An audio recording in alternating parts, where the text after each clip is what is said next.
and it's very much my companion now, bearing witness to everything I've experienced on this journey.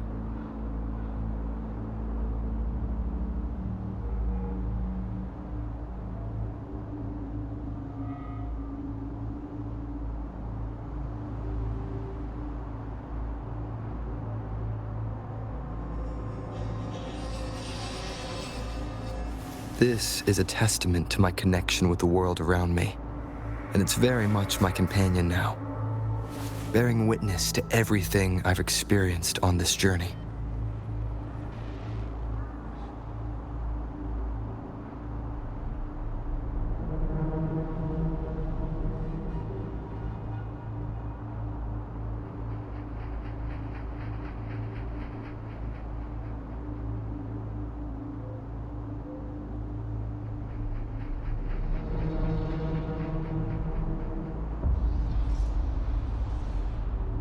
This is a testament to my connection with the world around me, and it's very much my companion now, bearing witness to everything I've experienced on this journey.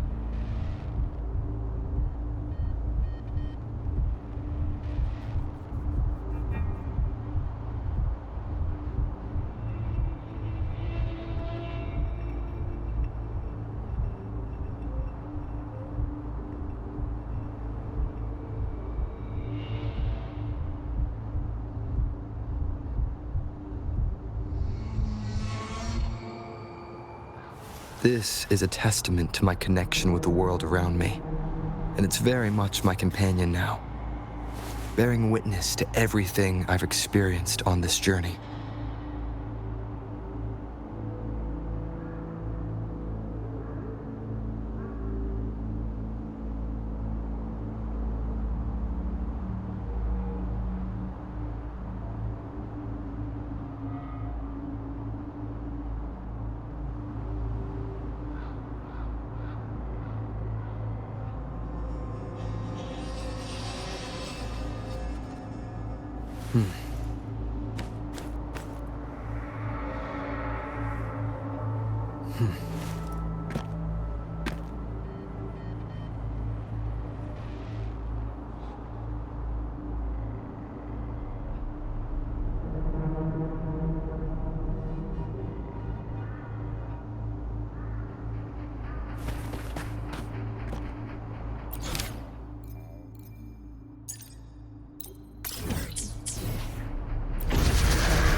The wicked.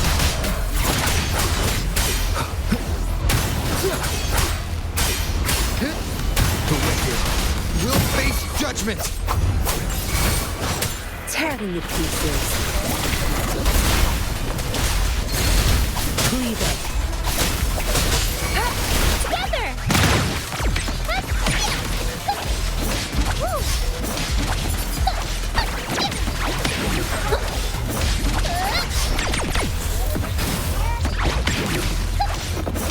Squeaky! Alert! Squeaky!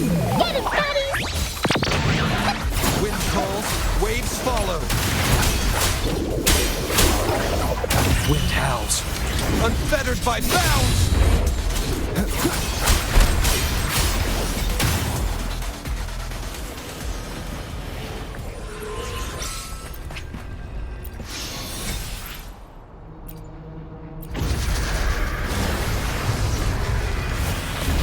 The wicked will face Together! judgment. What's this?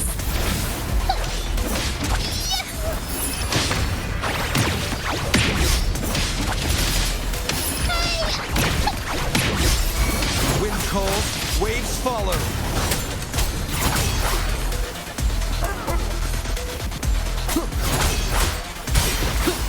Leave it to me. Waves rise. Judgment strikes!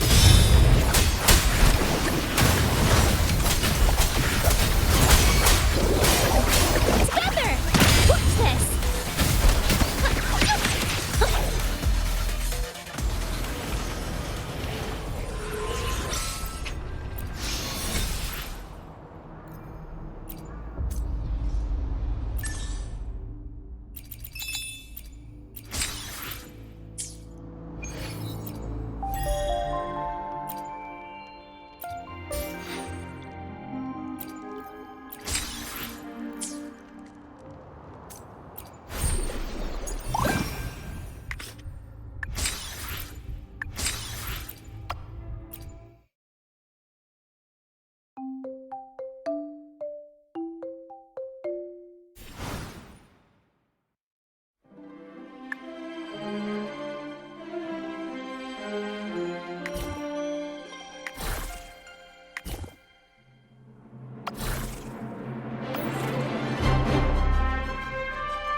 Off we go.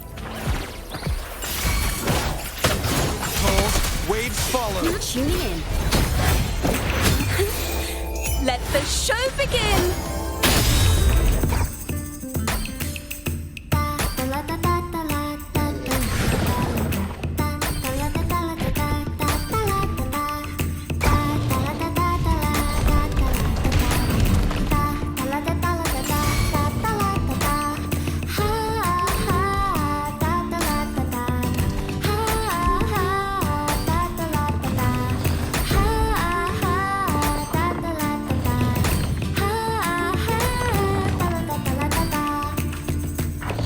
Wind cold, waves Thanks for watching! follow.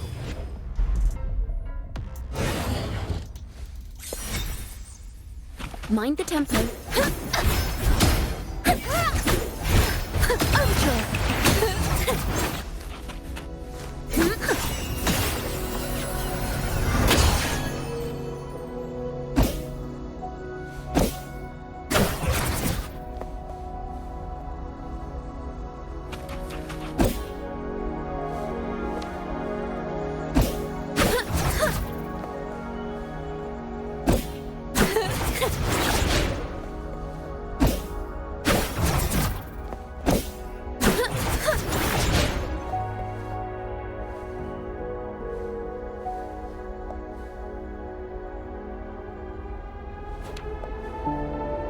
Polyphony!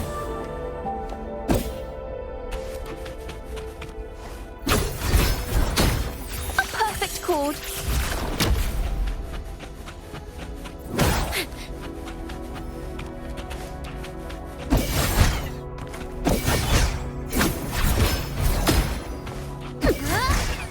Faster!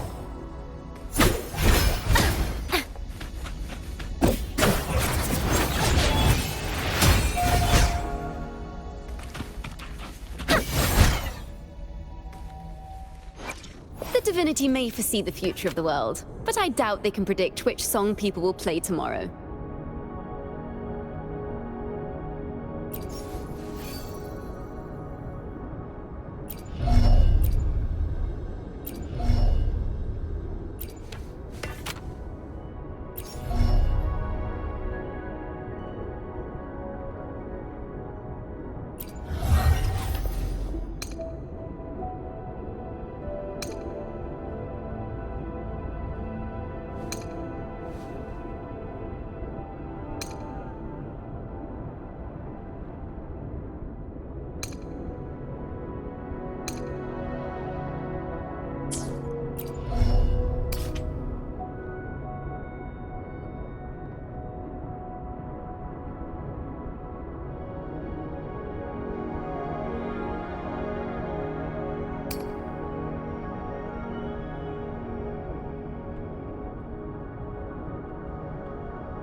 The hunt is on. Repose. Upswing. Upswing.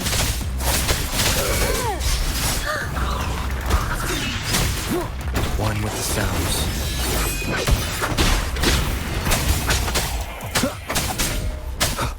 You will obey.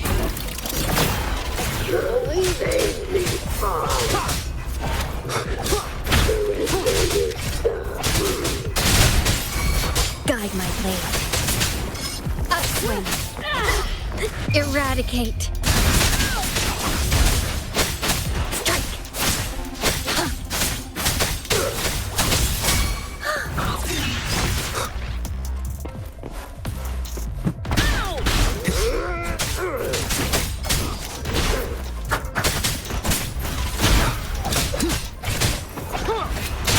Down with the curtain. Time to get down One to with the business. sounds. Guide my blade.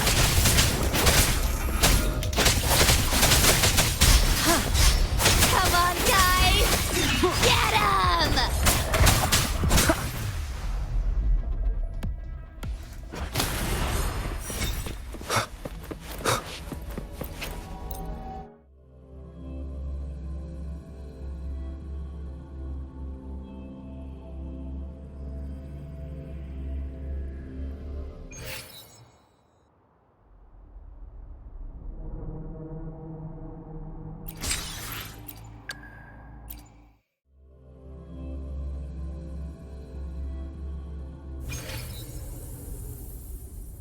Make this quick.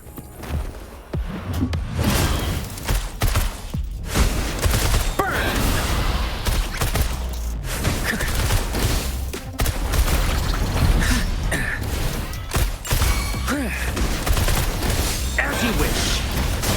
Silence! You're wide open. Appear before me.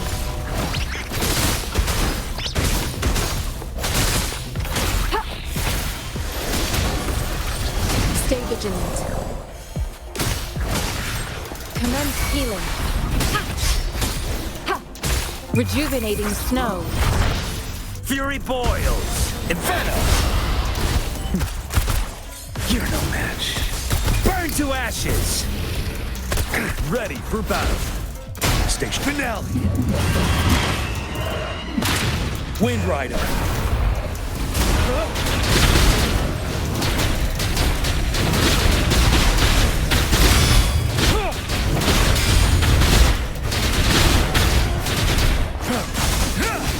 Seven.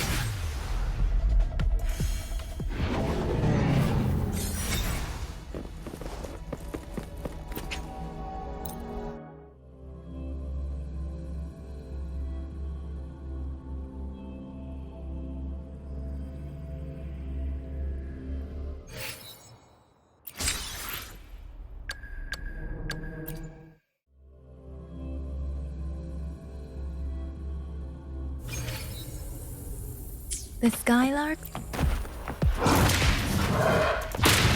Precipitant!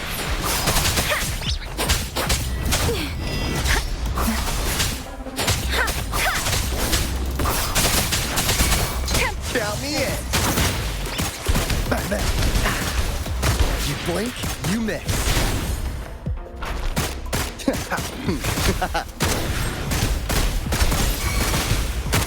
Let the bullets fly. Let me be your blade. Let the winds roar.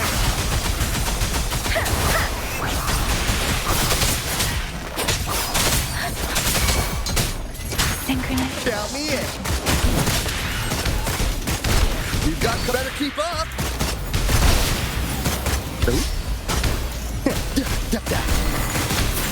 Locked it close. Miss time.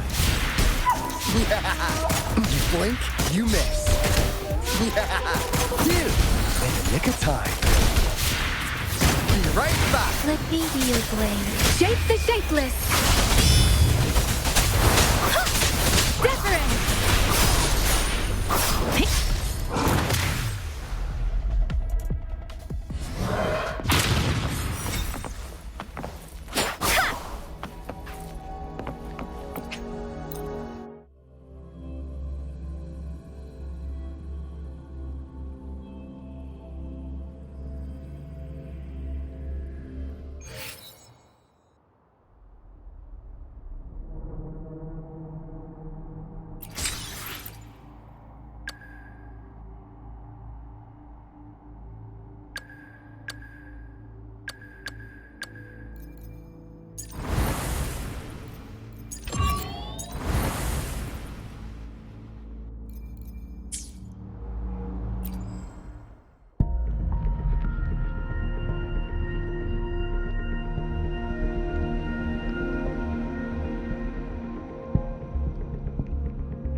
twinkling star just tinkled to the ground.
Eyes on the horizon.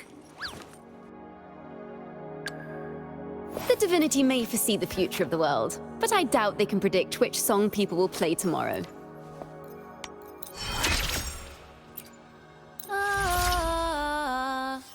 It's a type of vocal exercise. Want to join me?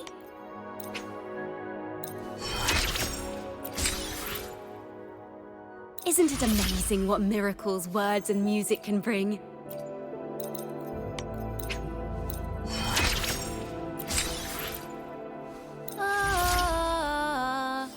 It's a type of vocal exercise. Want to join me? Look, a mandolin made from a cookie jar, and a maraca made with a water bottle filled with beans. Amazing, right? We define what a musical instrument is. Performers never worry about being out of tune when expressing genuine emotions. In a vast world, we journeyed across plains and explored ancient underground ruins. Finally, we pushed open the heavy doors of a tavern, dropped bags of shell credits on the table, and began singing our legends. As for whether the story is artistically embellished, I believe we should approach life with a romantic outlook.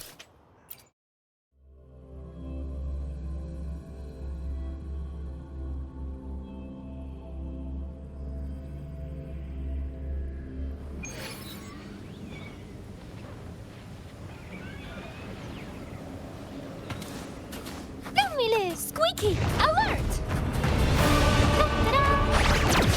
Squeaky, get him, buddies!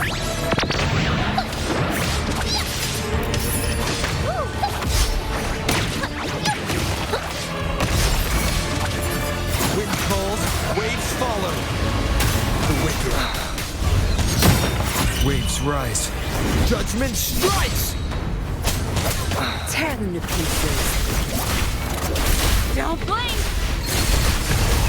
I'll pay it back tenfold.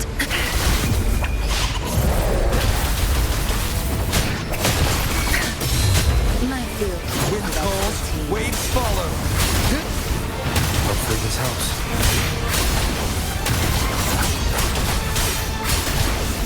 The wicked will face Together! judgment! Watch this!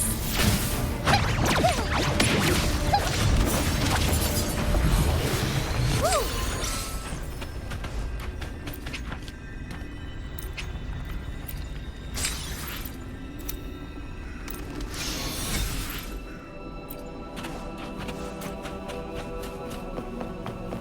Squeaky, alert!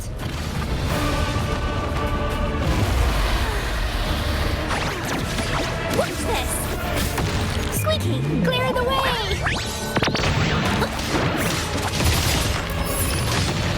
I was thinking... Cargo damaged! My field of expertise. That's I'll pay it back tenfold.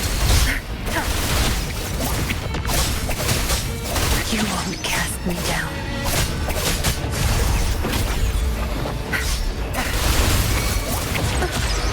Zapstring, it's our curtain call. Wind calls, waves follow. I am the Tempest! Annihilation!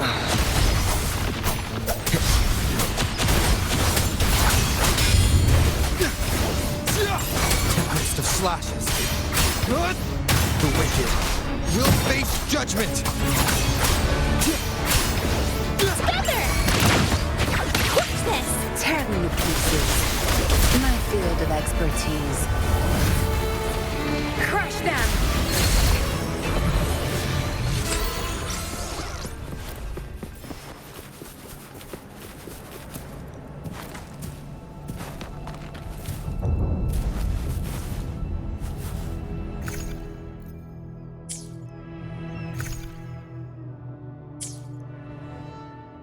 I will be there for everyone. Eyes on the horizon!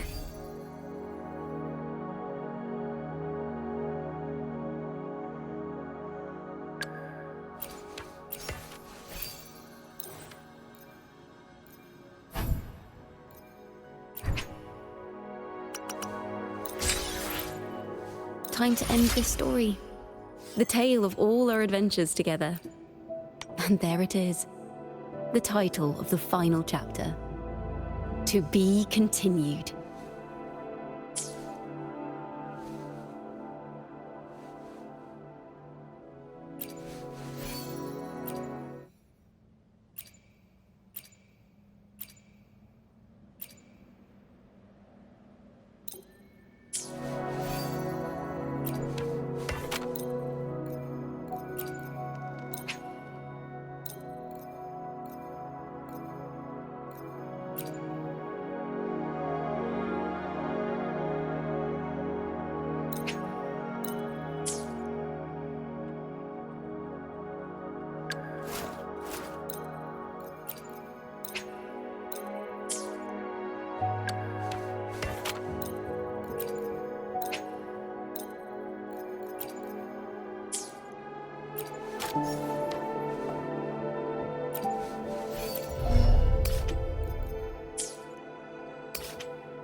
Leave it to me.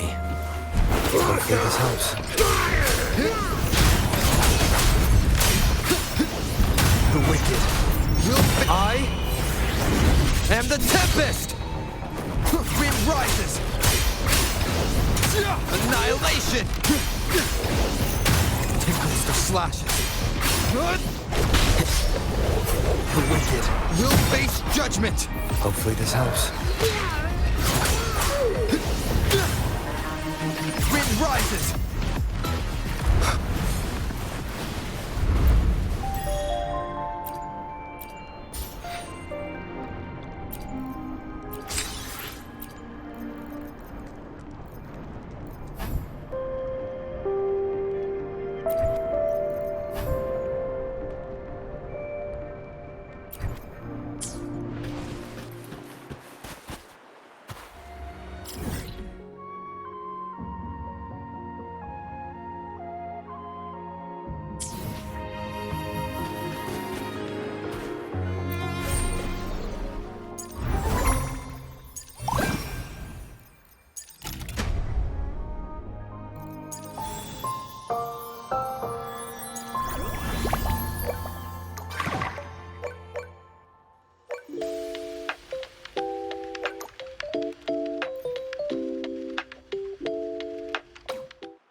Wind, guide me.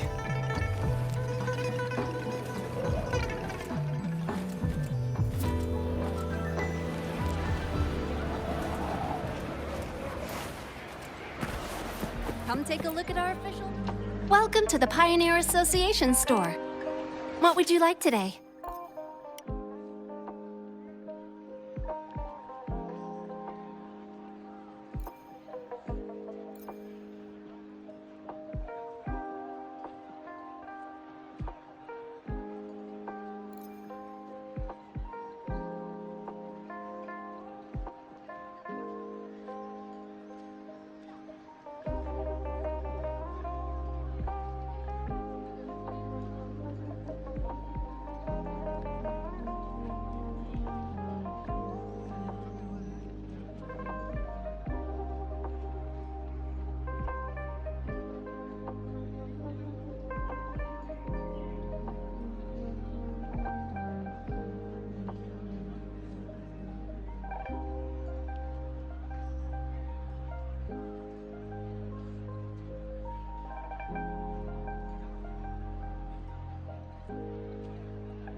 I will be there for everyone as we head toward our shared future, leaving the past behind.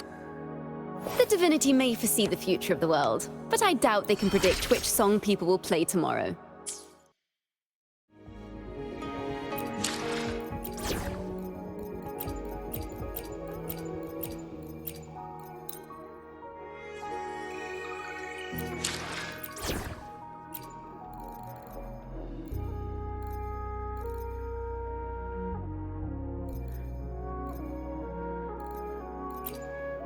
Off we go.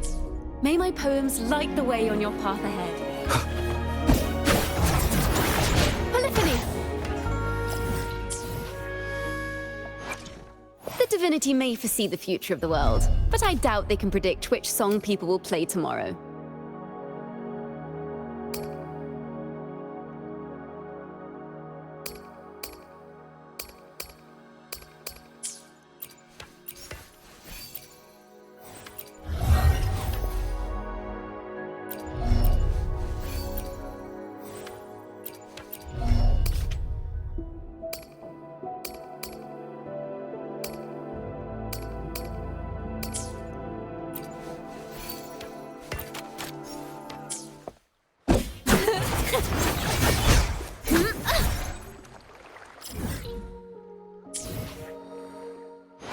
The divinity may foresee the future of the world, but I doubt they can predict which song...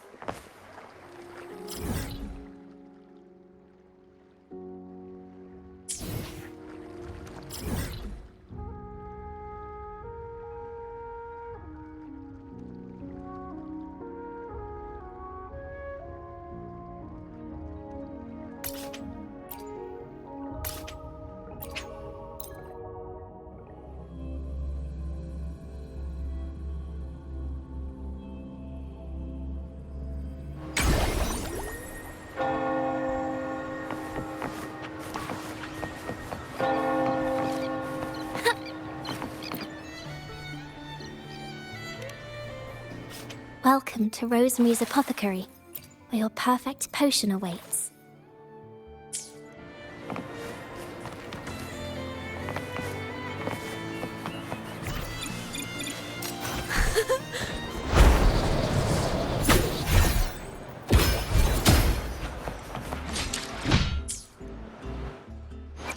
The divinity may foresee the future of the world, but I doubt they can predict which song people will play tomorrow.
easy.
Nice and easy.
The divinity may for...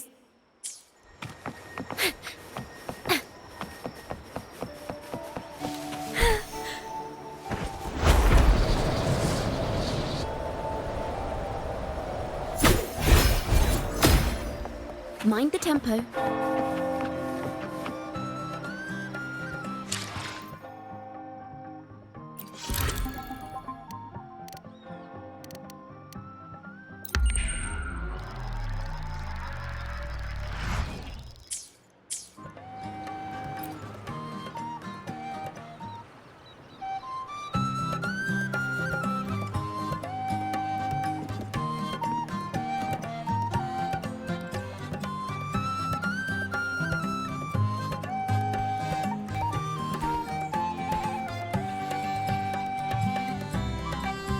Rover, fancy running into you here.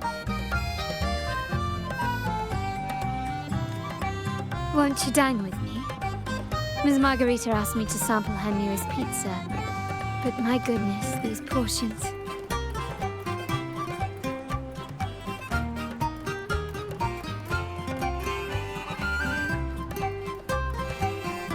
Did you hear what the Order's acolytes found while clearing the abandoned library? A manuscript of a poem with an accompanying music sheet. The public has already caught wind of its contents. Did you know it was signed as Golden Anthem?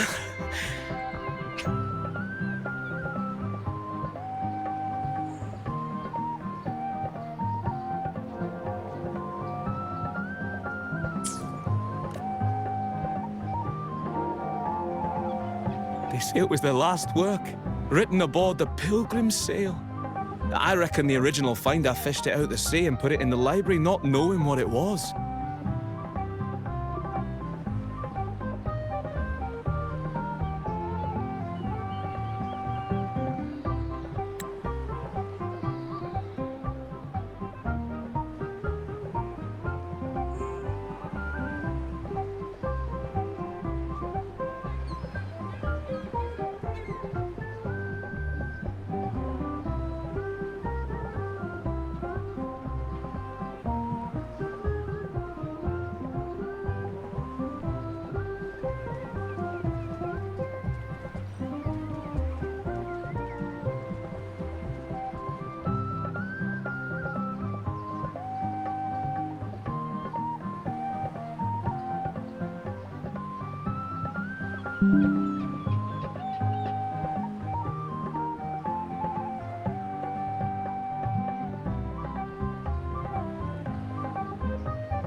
Shh! Quiet! They're criminals. Best not mention them in public.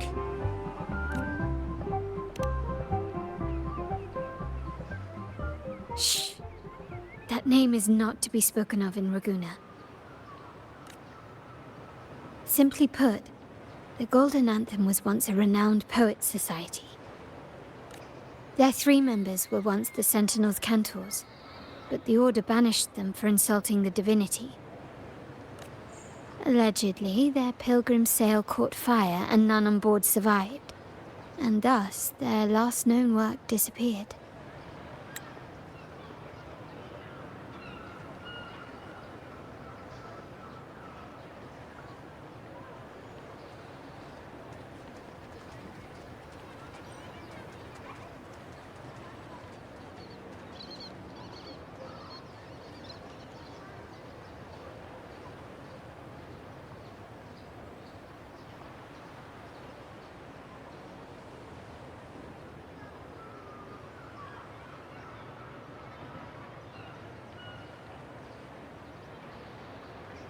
Well, since the manuscript is no longer secret, how does the tune sound?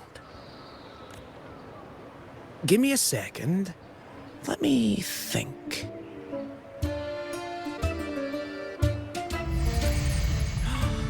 Hear that? It's exactly what they're playing now.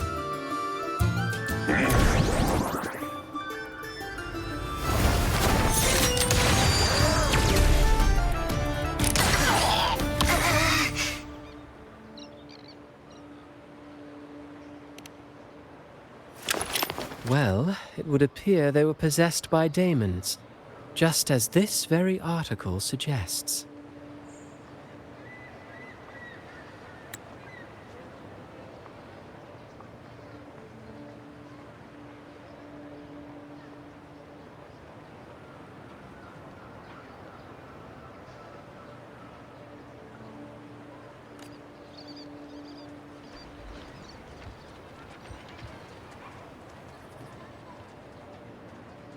Friends, it's been too long.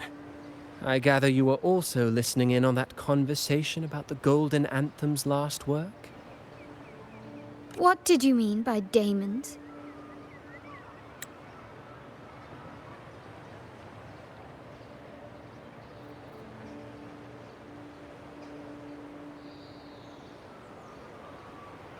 Resentful of the Order's verdict, they committed to paper a curse upon Rinascita and Raguna.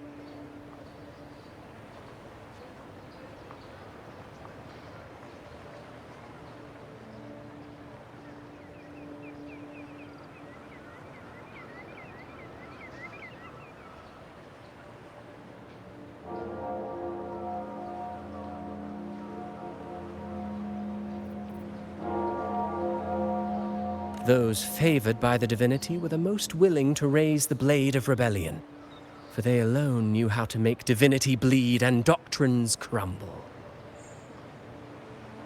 Though they died in exile to a great fire, their resentment festered in their music and poetry, transforming into horrors known as daemons. Like the fire that dragged them to hell, these daemons will spread throughout the land and burn all of Raguna.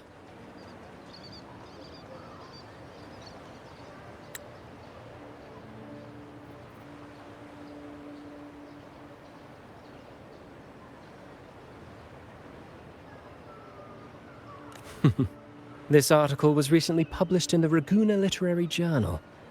Quite the perspective, wouldn't you say? Vengeance born of resentment. Such dark and twisted characters are hard to resist. Perhaps someone unwittingly played that tune just now and opened the plushies to possession by the daemons. Then again, it's all conjecture. Those in the Poet Society died years ago, and who's to say what really happened? Now, if those vengeful spirits really do exist, well, out of all the patrons here, they went straight for you, Rover. Curious and curiouser. By the way, it just so happens that I made a copy of the Poet Society's last work. Here, take it. Consider it a little souvenir from your spirited encounter. Maybe it'll prove useful later. Goodbye, friends. A change of venue is in order. I must finish my play.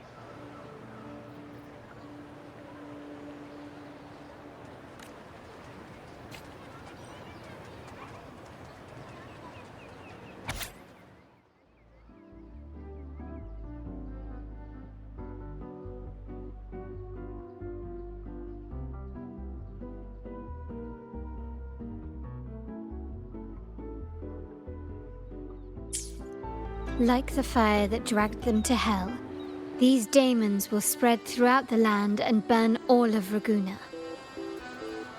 Unverifiable, yes, but not entirely dismissible. That said, a peculiar entity did indeed manifest, and it attacked you.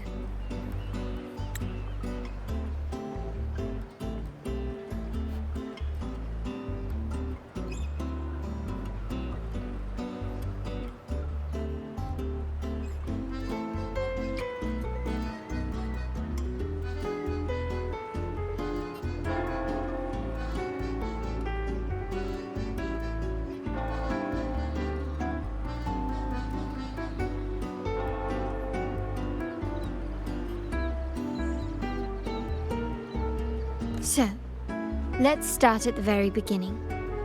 I have a friend who's an expert in deciphering music. I believe you've met her before. She who resembles Topaz should still be near Whisperwind Haven at this hour.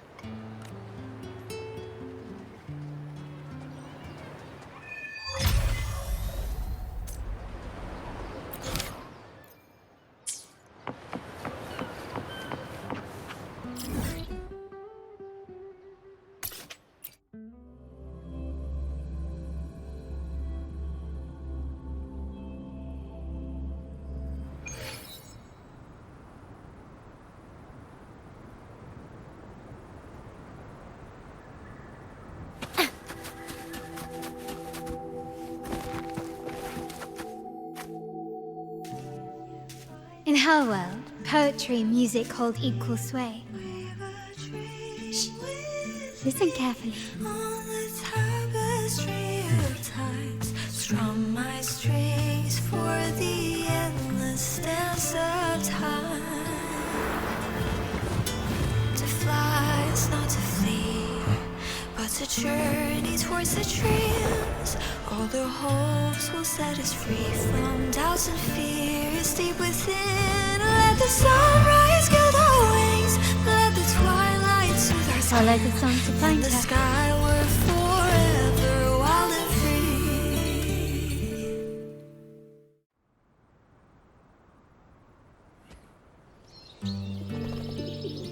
free. Rover! Carlotta! It's been too long.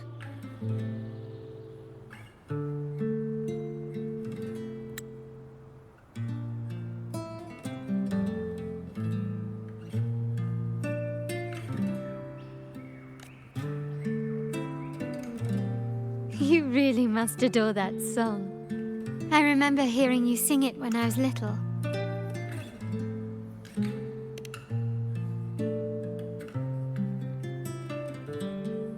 When I was a child, whenever I passed by Ciaccona's house, I'd always hear music drifting from the courtyard. Lively, spirited, and so full of emotion. I remember it well. Those two guards of yours were like giants from Septimont. Easily 200 pounds of pure muscle.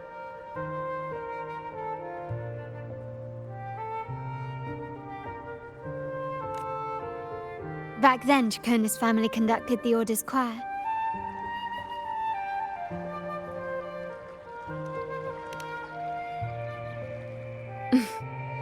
How should I put it?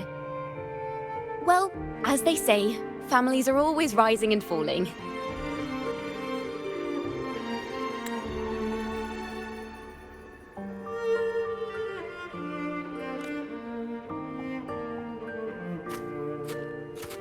But a song is a song, whether sung in a grand hall or beneath the open sky. As for family matters, let the past stay where it belongs.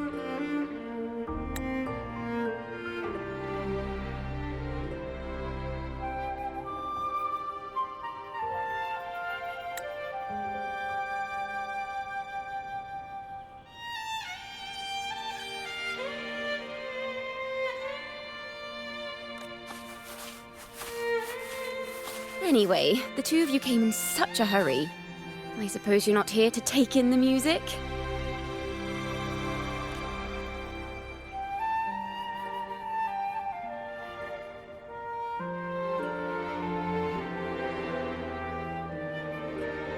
Oh, so you eavesdropped on a man rambling on in C3 Sharp, and then, poof, out pops a monster.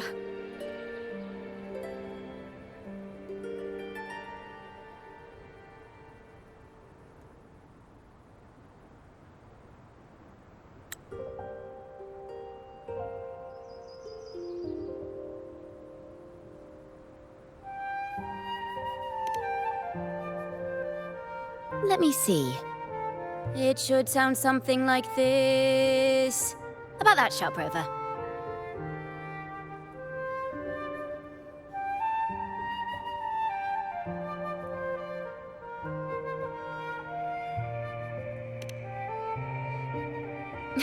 I know, right? We should suggest to Miss Margarita that she add new signage. Sing with civility. It starts with us.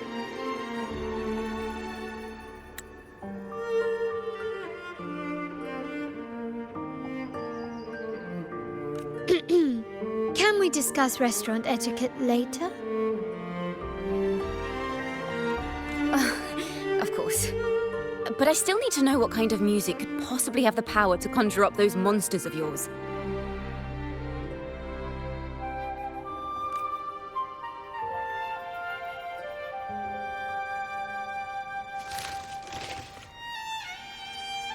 The Golden Anthem.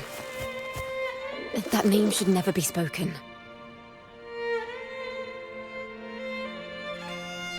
They're criminals. To conspire with them is to risk banishment at sea. Or worse.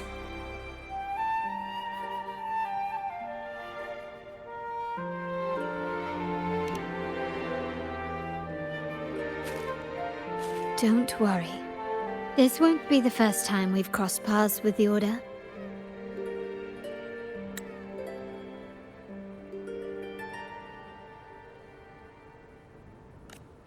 Fine. From what you've told me, the composers of this poem cursed Rinascita, spelling the fall of Raguna. When the poem is played, some type of horror appears. If I understand correctly, that's what attacked you and Carlotta.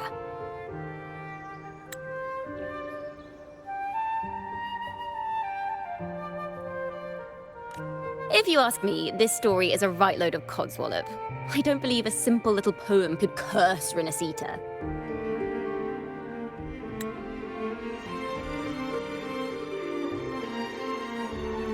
Then you...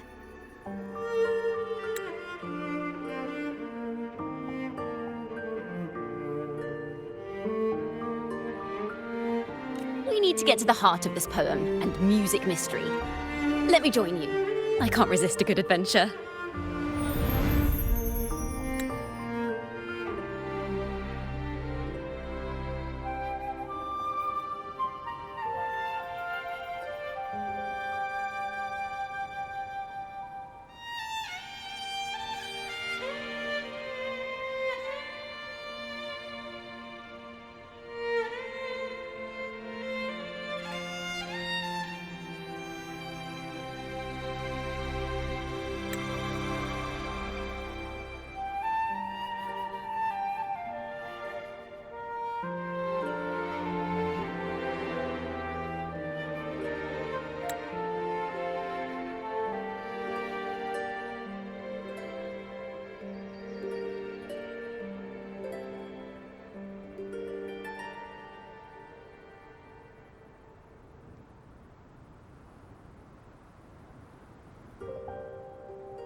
I'll help you find the link between the music and those daemons.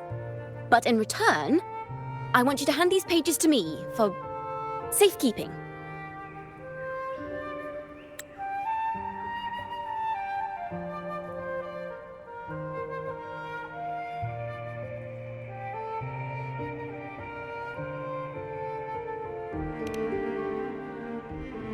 Then we have a deal. Since you believe this music summons them, how about we test it for ourselves? I've already memorized the sheet music.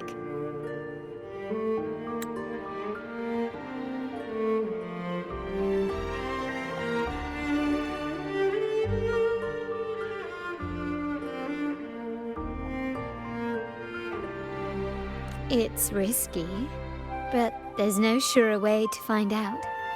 Wouldn't you agree, Rover?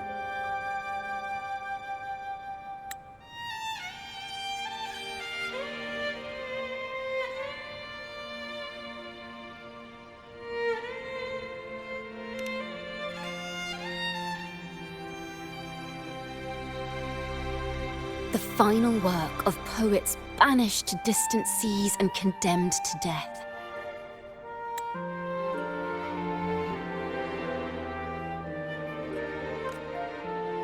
What, I wonder, did the verses forged in flames truly sing of?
They are just like the ones that attacked us in the restaurant.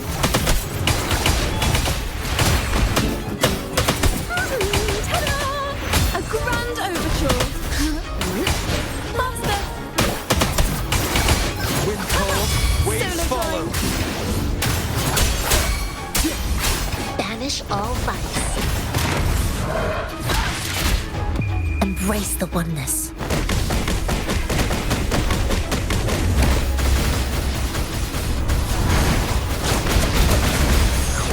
Thanks for watching.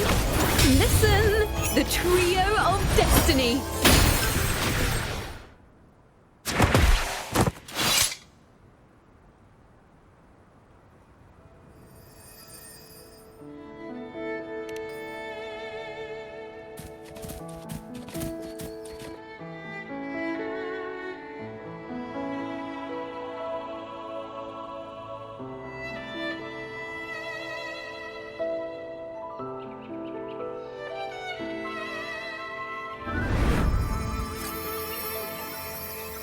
They burn in despair, resentful of the Order's verdict, till their last breath. Their last work is nothing but a curse upon us all. With our bodies to fuel the fire, the ensuing furnace shall forge Raguna's true gold. Is it saying Raguna will burn to the ground? They wanted their resentment to echo through the streets. Just by reading this, I can almost see their terrifying faces in the fire. These voices. They're people of Raguna, aren't they? I think I heard Mr. C3 Sharp in the mix. If the poet's resentful souls gave birth to daemons, then shouldn't they sound like the poets themselves? Those voices were just people who read or heard their work. Perhaps the voices themselves are what causes the daemons to manifest. In the legends, daemons are born of death and curses. But what we've seen isn't like that, no. They're more like horrors created from people's words and imagination. Of course, I'm just speculating. The voices were somewhat muddled. Perhaps I can refine the melody. This time, we need to listen harder.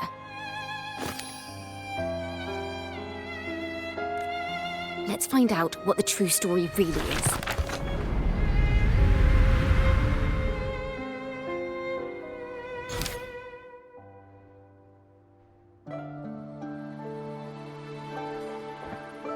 This is a realm created from melodies. Music can transcend space and time to bring memories and stories to life. No. Normally, you can't perceive the frequencies in a melody. But that manuscript lets you see the world as I do. That part with the daemons should be right here. They burn in despair, resentful of the Order's verdict, till their last breath. Their last work is nothing but a curse upon us all. It's the same as what we heard before. But now I see something. A balance scale with a crowd of people standing on one of the pans. What are they weighing? The two sides of the scale represent differing perspectives. Once a work is made public, its meaning no longer belongs to its creator alone, but is shaped by the interpretations of its readers. Perhaps it was a simple poem at first, nothing more.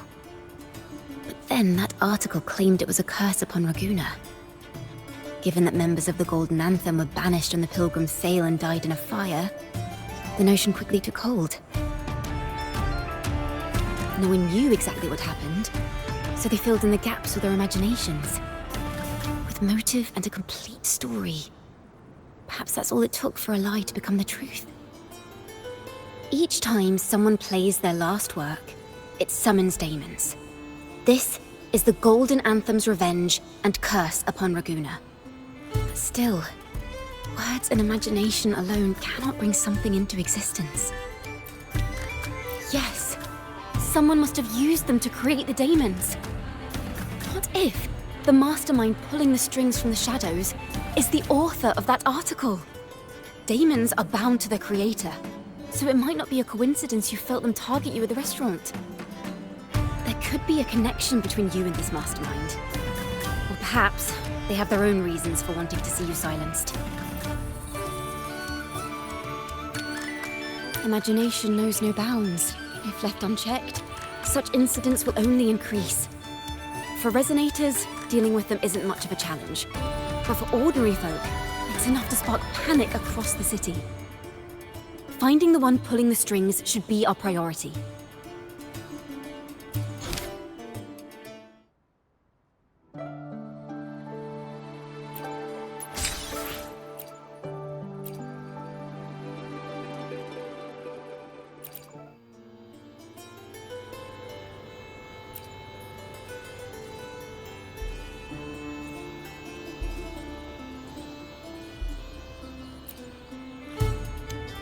If the daemons are born from the public's imagination, then things will shift once we catch whoever is responsible for starting this in the first place. This mastermind has gone to great lengths to twist the facts, stirring fear and turning it into resentment. Maybe an attempt to cover up certain stories about the Poet Society. He must be tied to them somehow. If we can learn more about the Golden Anthem, we might be one step closer to catching him.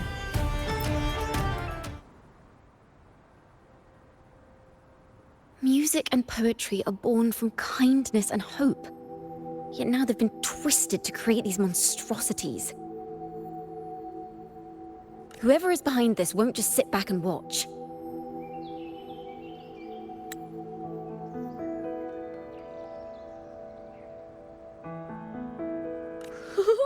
The thought of confronting them is already inspiring me to write a ballad. What should I call it?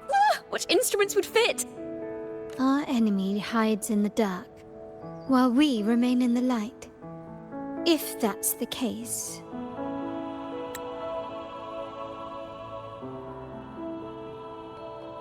we need to split up. With your tenacity and Ciaccona's expertise, we will uncover the truth. Someone has pointed a gun at Cat's Eye.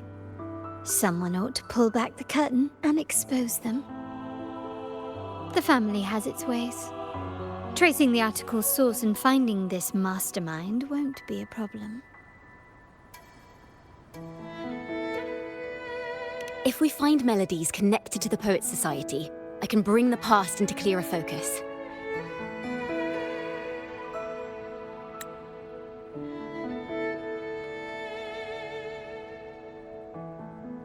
I've got it, Rover! I know a place where they've definitely left their mark. Let's go! Onward to new melodies!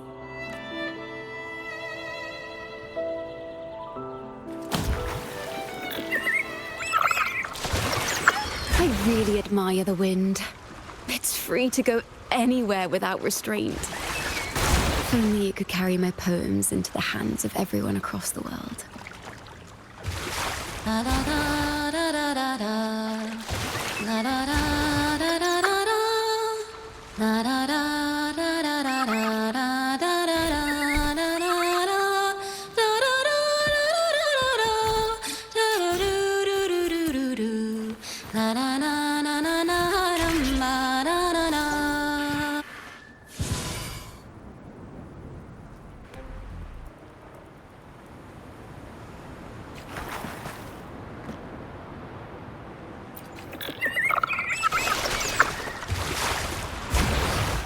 I really admire the wind.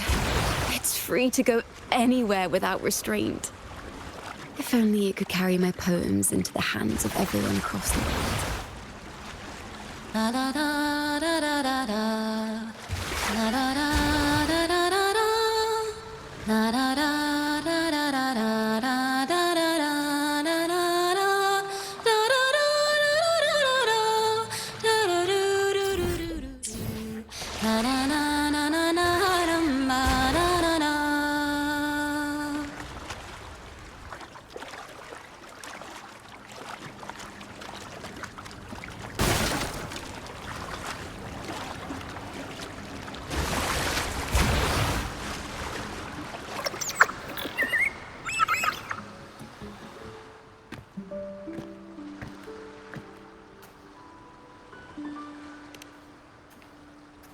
Da-da!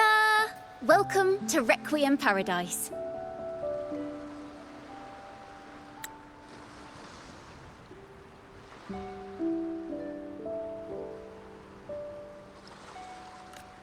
This is where Raguna's musicians lay their old instruments to rest.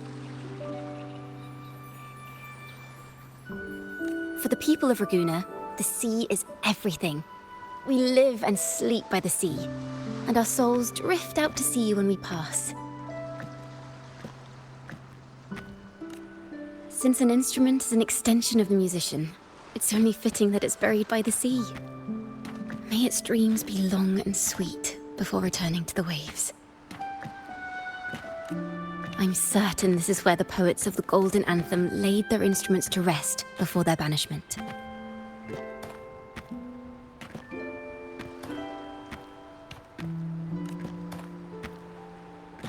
What's wrong? You seem troubled.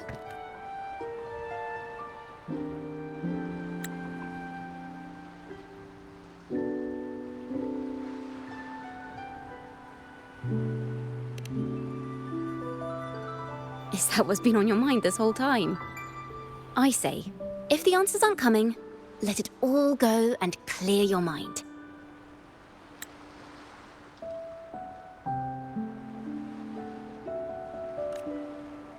To be honest, I haven't found any leads either. But worry not. This is what we bards call a bottleneck.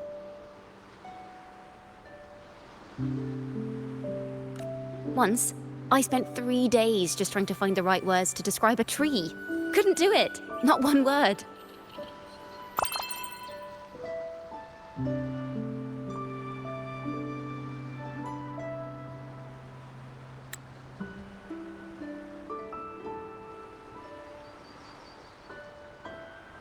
So, I stood under that tree and prayed for an apple to fall on my head.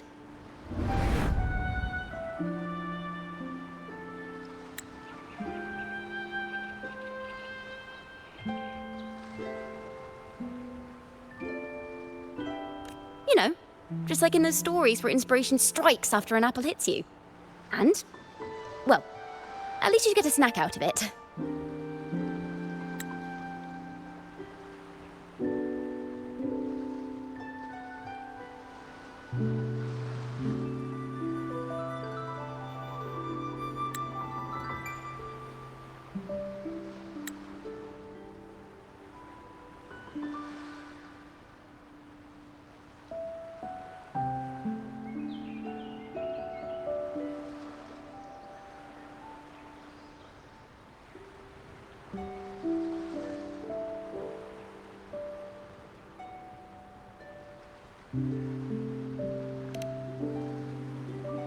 Sadly, the apples weren't ripe and none fell. No free nibbles for me, unfortunately.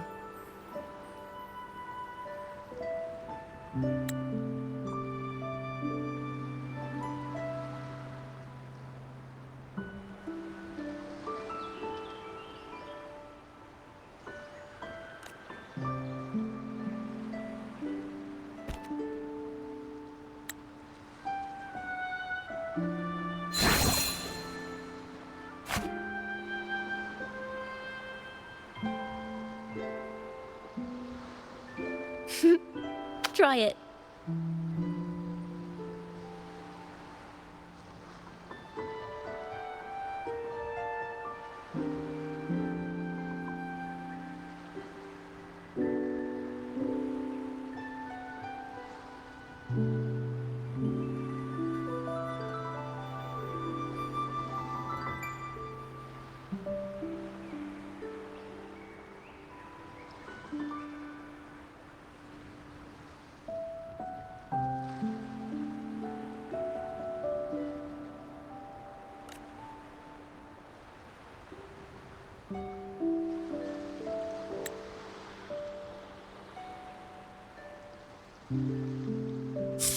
Huh. It's a real apple.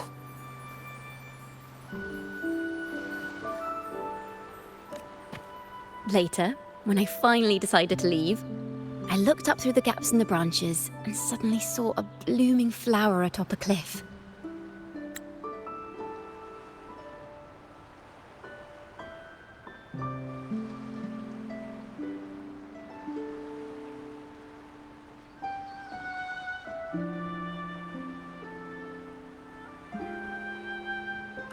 Turns out, even without an apple, inspiration may yet strike. But if I hadn't stood there, I might have missed that unexpected burst of beauty.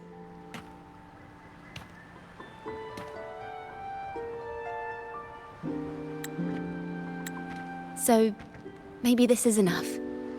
Let's put aside heavy thoughts and continue our walk with a clear mind.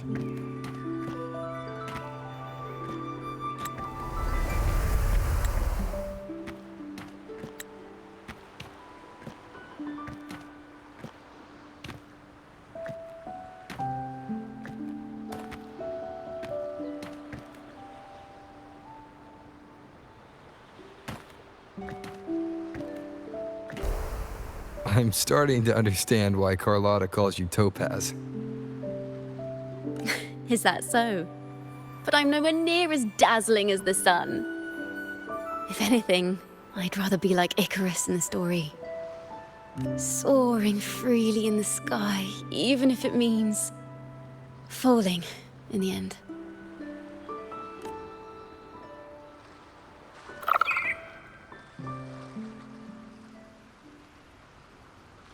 I sense the melody of an instrument close by. Let's search for it.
Something's missing.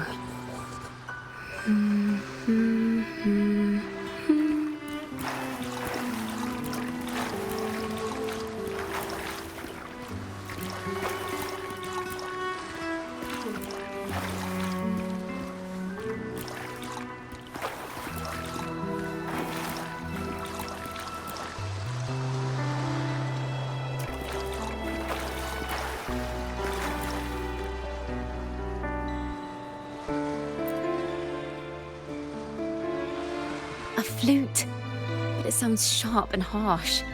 If this were a performance, I'd say it's trying to finish as quickly as possible, barely giving the notes a chance to breathe.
Time to work?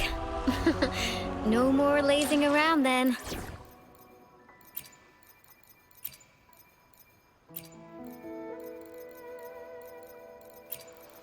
I'll take good care of you.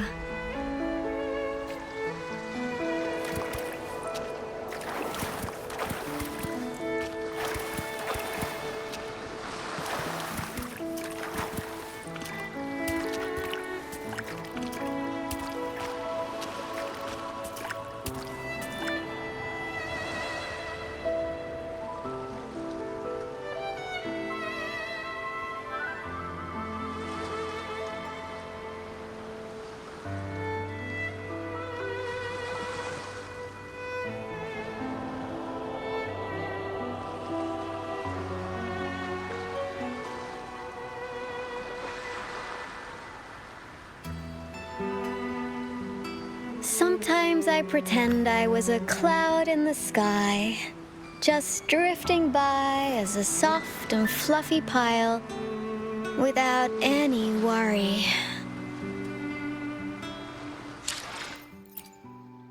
Perfect weather.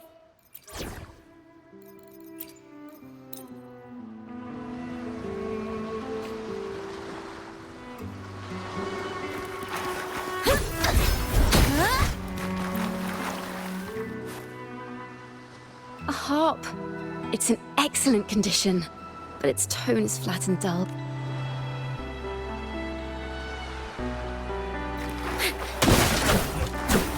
Mind the tempo.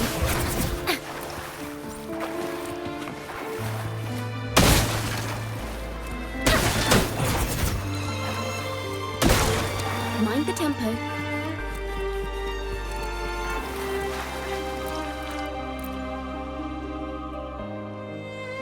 Is that a lute? Its echoes are faint. Perhaps because it's been abandoned longer than the previous two. I'll need some time to decipher it. Wait. The sound may be weak, but there's an undeniable strength to it. Rover, behind you! It seems this lute likely belonged to a member of the Poets Society. Which is to say, it holds the melodies they left behind.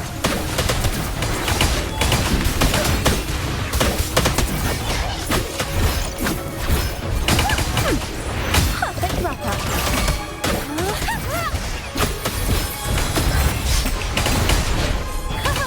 Solo time. Ta-da! A grand overture. Wind calls, waves follow. Annihilation!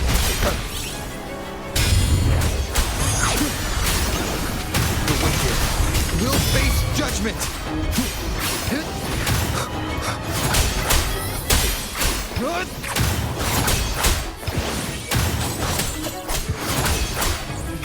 Banish all fights.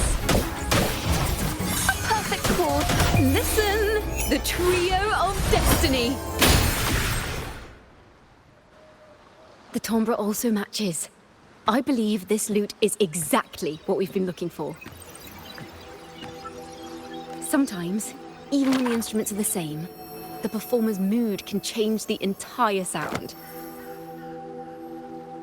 For example, this lute doesn't seek to boast. It speaks softly, like a traveller sharing a story over tea in the warmth of an afternoon.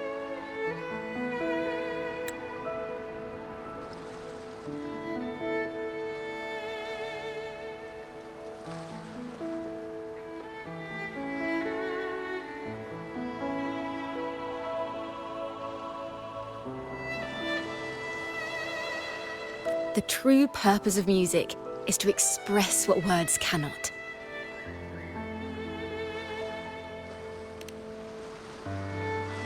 Rover, if there's something you want to say but can't put into words, if you sing it, maybe I'll understand. But I haven't even heard you sing yet. Me? Perhaps another time. Once all this is settled, I'll perform for you. Be sure to listen closely then.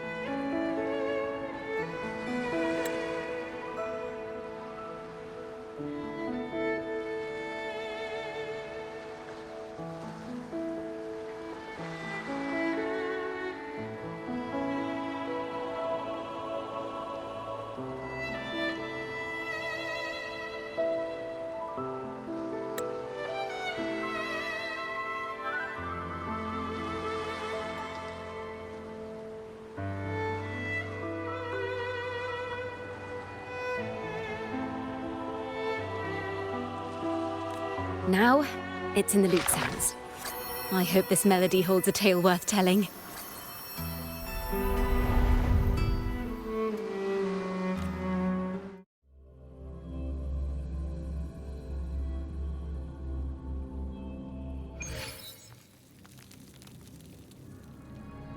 Listen, I hear something up ahead. It seems like an interrogation room.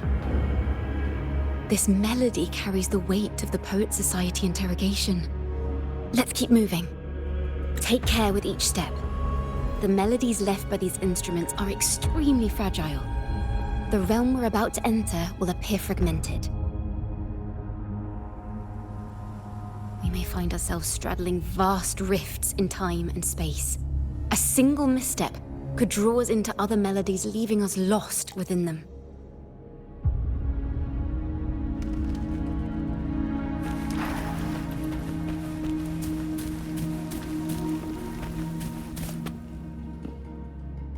Farrell of the Golden Anthem. Know that Imperator is stern, yet merciful. The Codex teaches us that those whose sins are cleansed by the sea shall remain blessed by the sea. It is a grave offense to slander the Sentinel. This includes your claim that the Sentinel's true form is a steed of the skies. I was told you found this lie carved on a lithograph. In the face of the tempest, a giant celestial steed carved a path for the Ark. How absurd.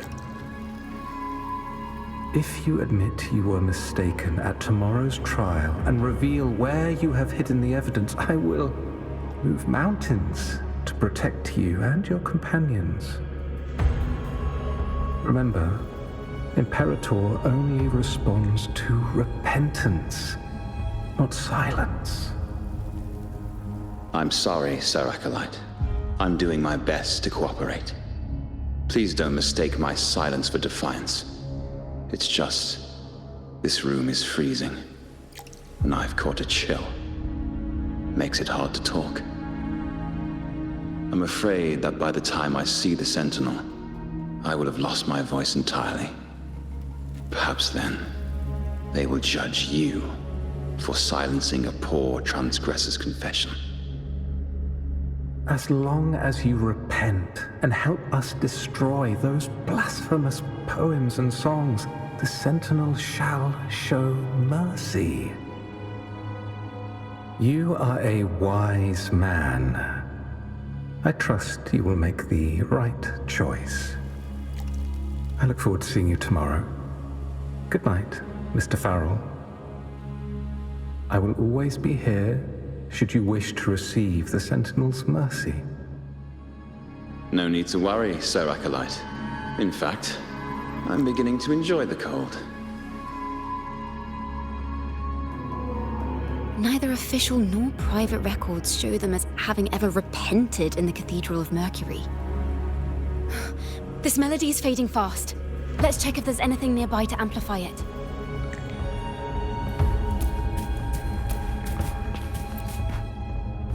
Farrell's gone mad.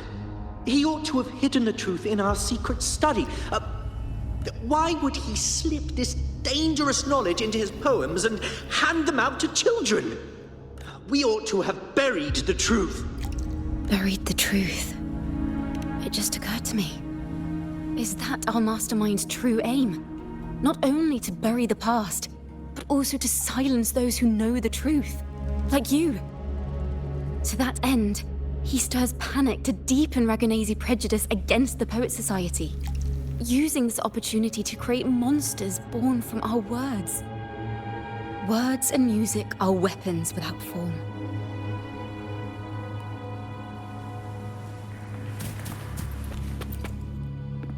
I knew this was to be our fate. From the moment we uncovered that lithograph, I knew it would come to this. Still, I have no regrets. But if the Sentinel's true form is a flying steed, What does that make the Imperator we've pledged our faith to? All this time, we've been living nothing but a lie. The Order's stance is that the Poets Society concealed blasphemous works. Yet the Order themselves concealed the lithograph's existence. What were they afraid of? That's right! You must have seen the Sentinel in the inverted tower. To keep the Sentinel's true form a secret, the Order ruined the Golden Anthem's reputation.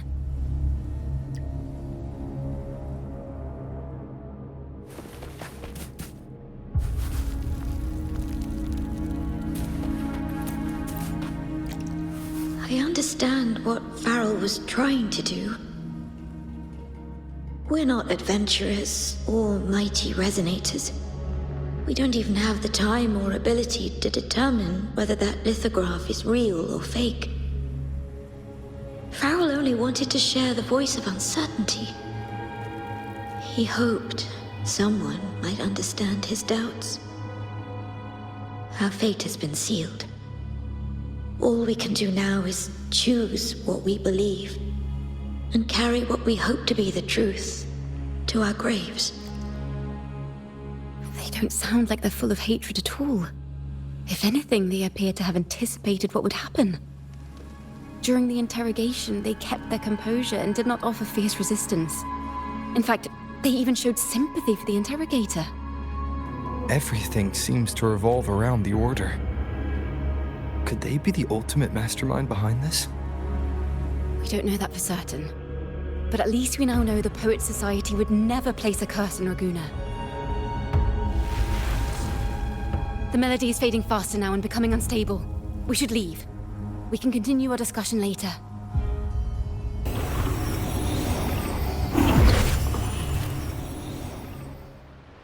Where is this place? A study? Ciaccona, are we? Ciaccona? We must have gotten separated. Ciaccona did say even a slight misstep could draw us into other melodies. Am I? You are to build a home here, like seabirds.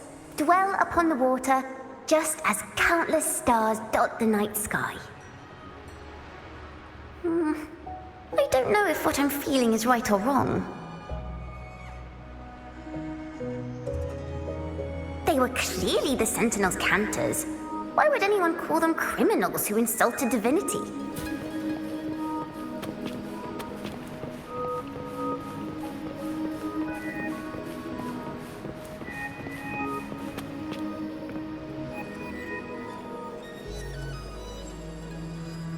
This is a poem I've never seen before. It's so different from what they used to write. Do not place flowers on my tomb, for I do not rest beneath the stone.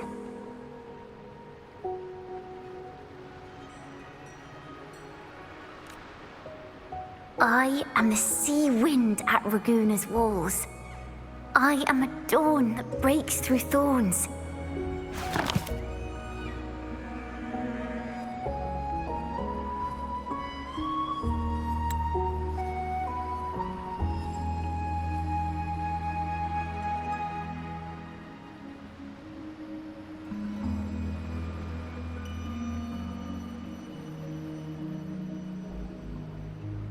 I am a nighthawk of wings aflame, soaring towards the celestial steed, whose praises I sing and whose true form I behold. A flame, celestial steed, true form I behold.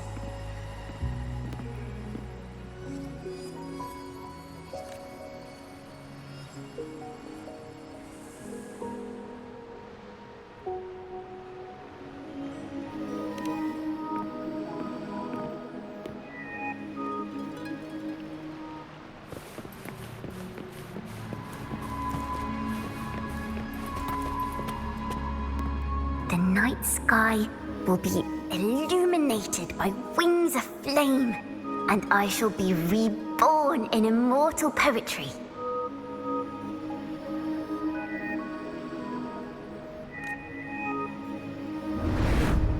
Because they cannot banish the truth, the Order of the Deep instead banished us to the sea. Our thirst for truth is why we were cast out.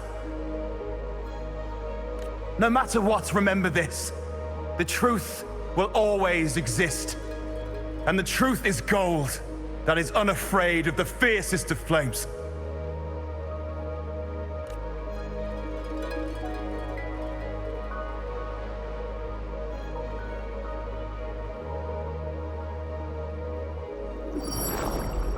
Can't get through, but the sounds are coming from over there. What is this place? Who are you? She's always been distant and aloof, but her true melody is both heavy and fragile. Ciaccona Toccata. As long as you still draw breath, lift your eyes and look.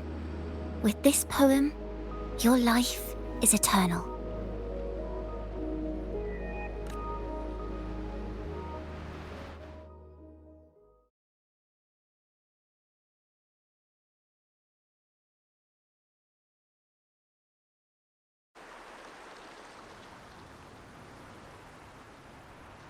Rover?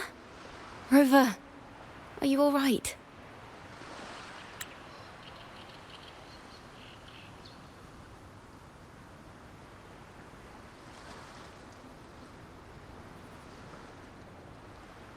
Finally, I got you out of there. You must have been drawn into a different melody on our way out.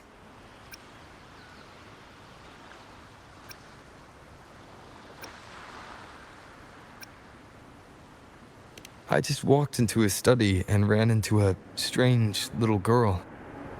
She seemed quite taken with the Poet Society's work. She mentioned a name.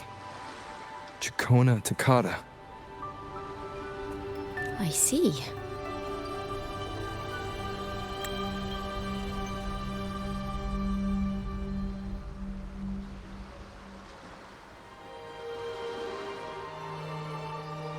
I don't know who you met, but Toccata is my family name.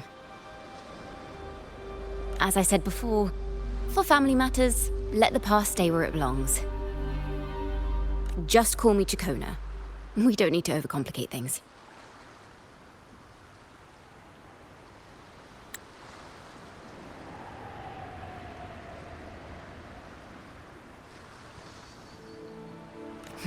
Well, we have made some progress.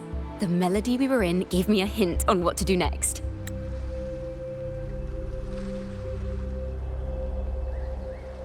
Yes, seeing as they banished the Golden Anthem, we might find more clues in the Cathedral of Mercury.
Want to be a great musketeer?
This is a testament to my connection with the world around me, and it's very much my companion now, bearing witness to everything I've experienced on this journey.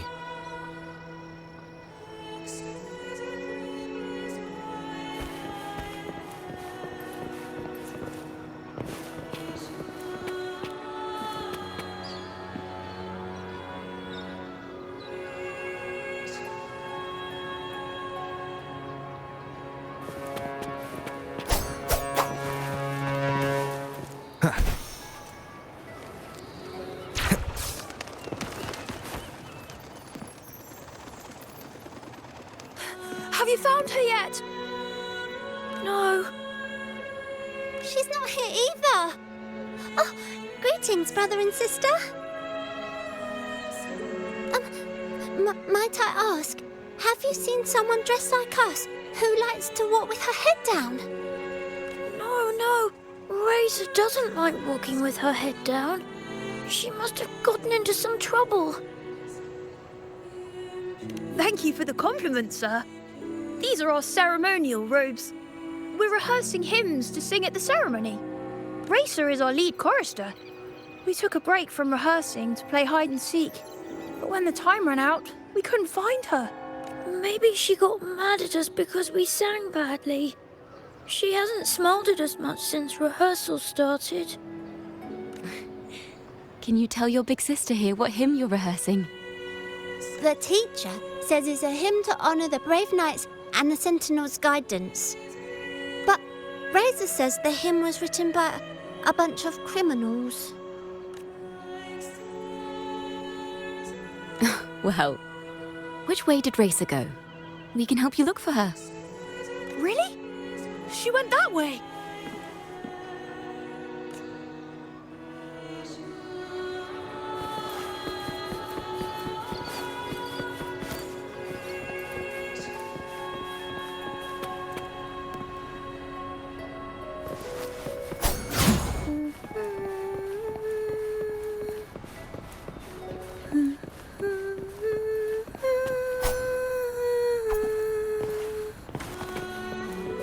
The wicked will face judgment!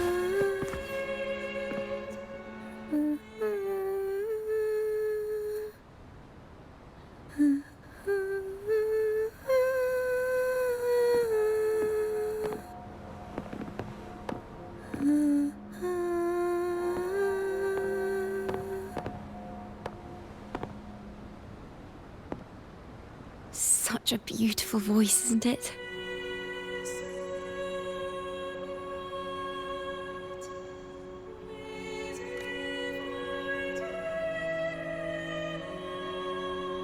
You're the laureate!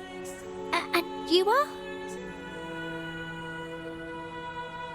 My name is Ciaccona. A friend of mine.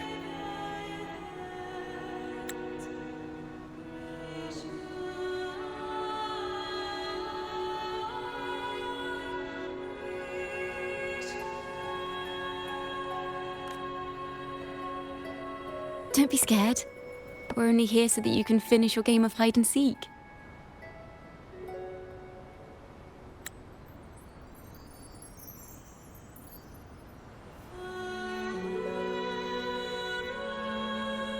Hide and seek, right. Myron and the others are waiting for me. Sorry I've caused you trouble. How about a little chat first? Something's troubling you. I can tell.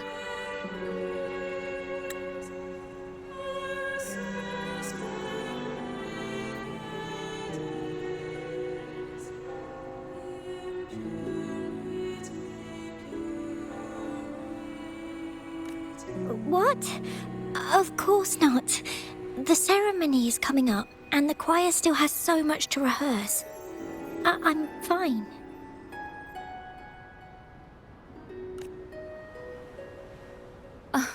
Young ones today have so much talent.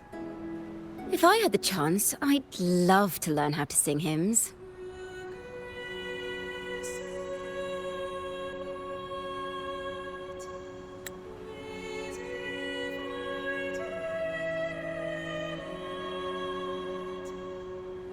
You know, our laureate here definitely knows how to sing hymns.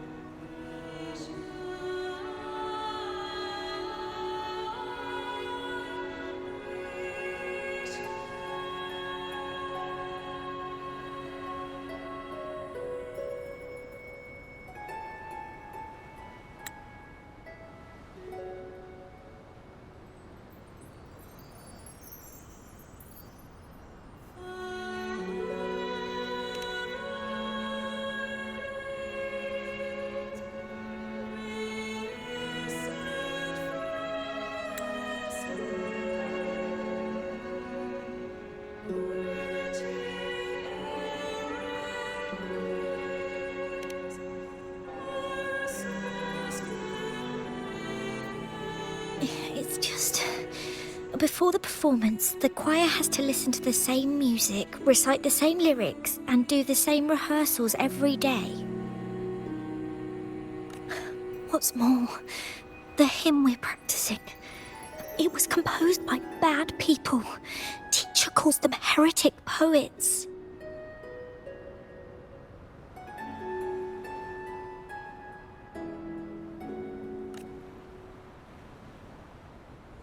Myron and the others never complain.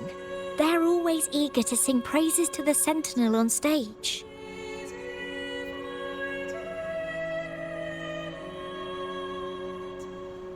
But now their dreams are all dashed because of me. Myron, Patero, and Shear's voices are in perfect harmony, but I can never keep up.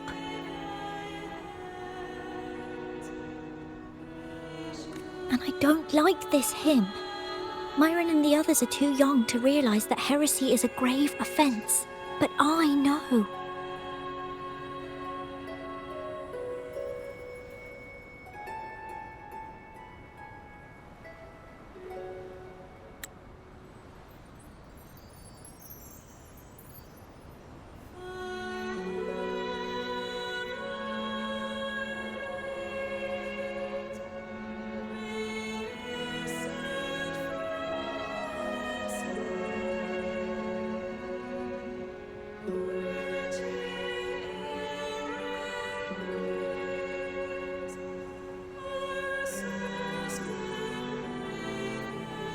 I just don't understand why the Order wants us to sing songs written by criminals.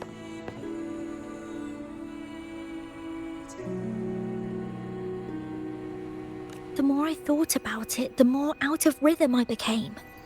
In the end, I could barely sing at all.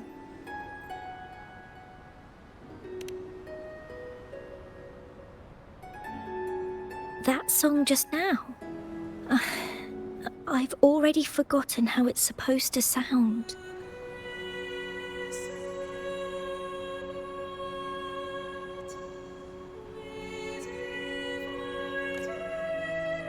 Well, what do you think a hymn should sound like?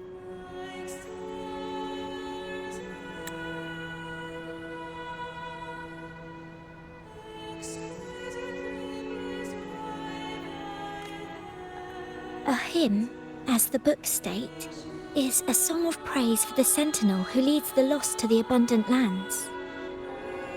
No, not that. I mean, how does it make you feel? Try to remember what you were feeling when you were singing alone in the corner just now.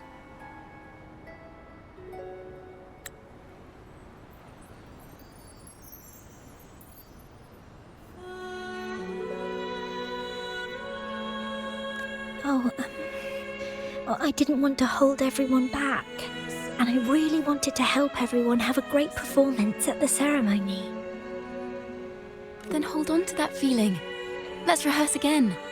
You don't have anyone sitting in on your rehearsals, do you?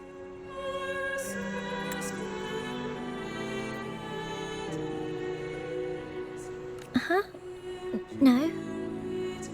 Well then, the laureate and I will be the first to hear you perform.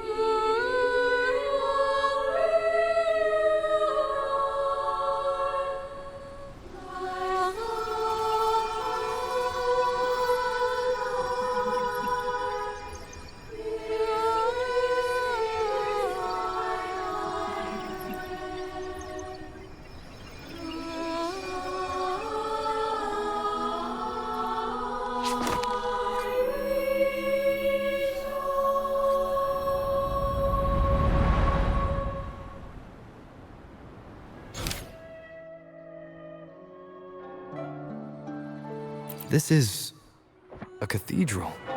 That's the choir on stage, with the Poet Society leading them. Looks like it's a ceremony of some kind. It sounds like...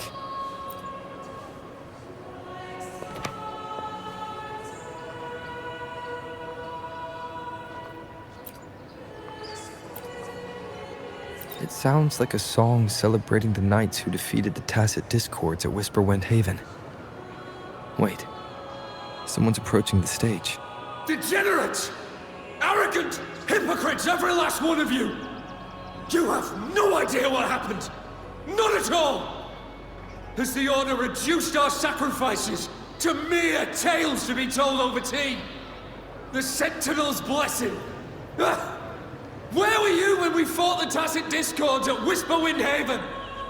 Where were any of you? Where was the Sentinel? We didn't fight for the Sentinel or for the damned Order. We fought for ourselves. You're nothing but hypocrites. This is madness! Who is this madman? Someone remove him from here immediately. Do not be deceived. All knights who rode into that battle wielded swords sanctified by the Order. They fought in the name of divinity. What he said about the common folk, is it true? Tell me, were they also sent to fight at Whisperwind Haven? I must see it for myself. What a mess. I suppose this incident is what changed the Poet Society. Strange. Why is this passageway so long? This is the same study I stumbled into in the Realm of Melodies. Afternoon tea! Yes, please. Your tea and biscuits, miss. I'll reapply the medicine once you've finished. Next time, no more climbing walls. Understood? It wasn't just for fun. I was trying to... There, I understand. You've always been a curious child. You saw something terribly interesting and snuck out to take a closer look. Wait. Is it raspberry? My favorite. Huh? Ow! Look at this. This book says the flower doesn't live long. But that's silly. I know it can survive the coldest of winters. Maybe one day I'll become a great bard. A proper one, who never makes mistakes like this. Miss, this study is a secret. You must never tell a soul. I understand. But I've always wondered, why do people say they're guilty? There are so many interesting poems and songs here. Why won't Father let me see them? Oh, you'll understand when you're older, miss.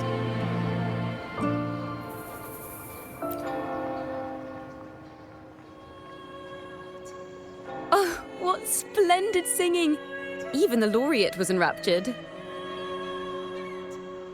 Racer did wonderfully. Thanks to you, I figured it out. Sincerity is what truly matters when we pray and sing praises to the Sentinel. Yes, a hymn isn't just a few lines of history. It is shaped by your feelings and experiences. A hymn may differ in each person's eyes, but its resonance and meaning are universal. I hope you'll give the audience a spectacular performance on the day of the ceremony.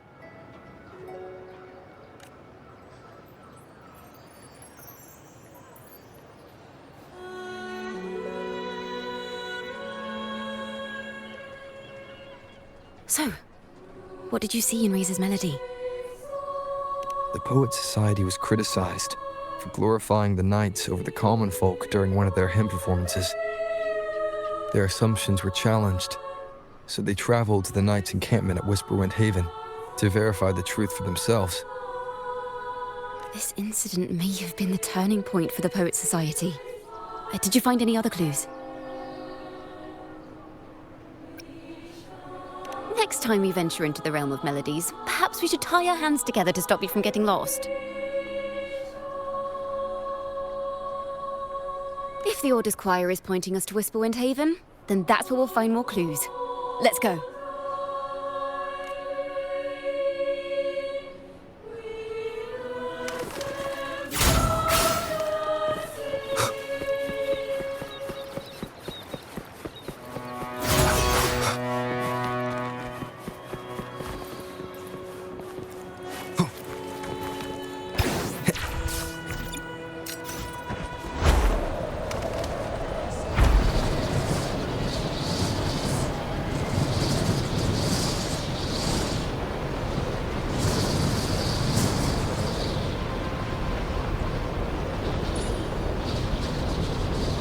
heard of these nights during my travels.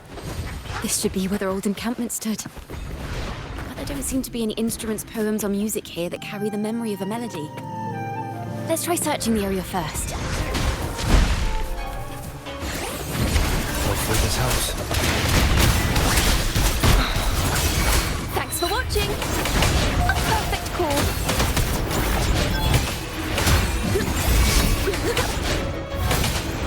Wind calls, waves follow. Annihilation! I am the Tempest!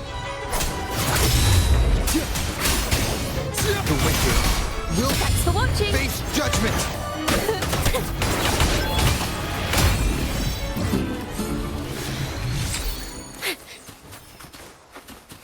Mind the tempo.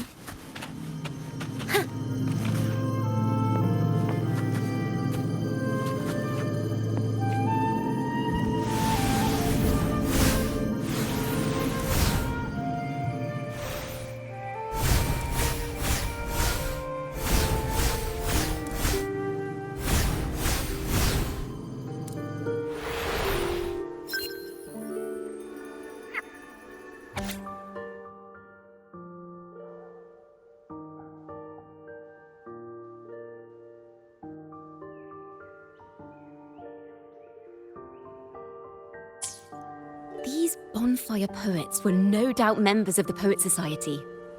The note says they had wandered the area looking for inspiration. To find their melody, we should try to follow the route they once took. Perhaps inspiration will strike us along the way.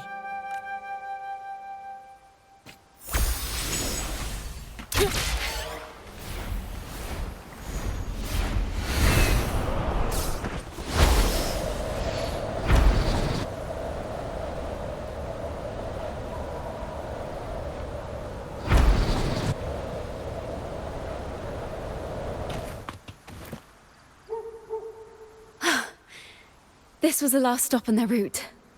Oh, the view just now as we soared in the sky was just breathtaking. What is it? Has anything come to mind? Oh, yes. How did I miss that? The wind is the finest recorder of melodies.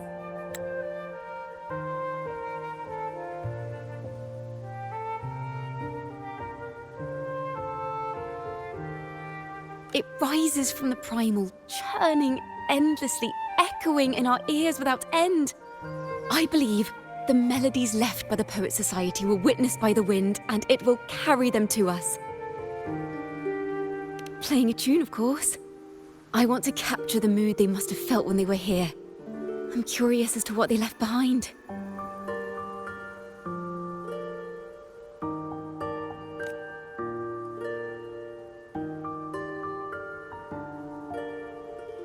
Rimbo and Selena must have returned to Raguna by now. That lithograph of the Sentinel's true form. It has to be here somewhere. Did that gentleman guide us intentionally? Who exactly was he? Backpack stuffed with papers claiming to be a common artist traveling in search of inspiration. Yet he spoke like a nobleman. But I can't afford to think about that now.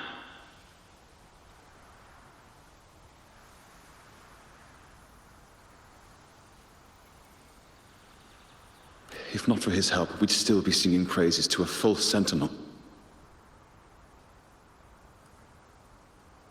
He's right. We cannot continue to sing for the Order anymore. We must enlighten the people of Raguna. They deserve to know the truth.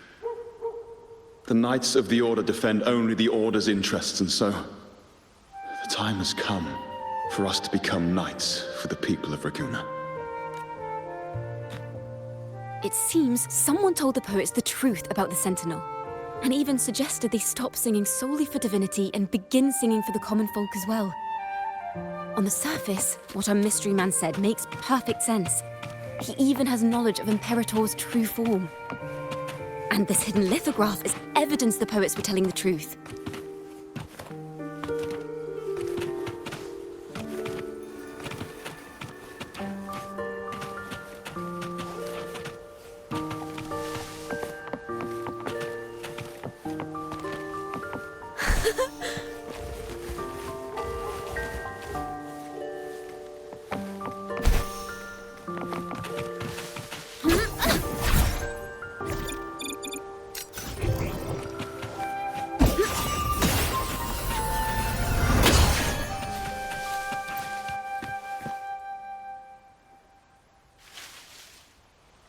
Is this form of the Sentinel the same as the one you saw at Avenolium?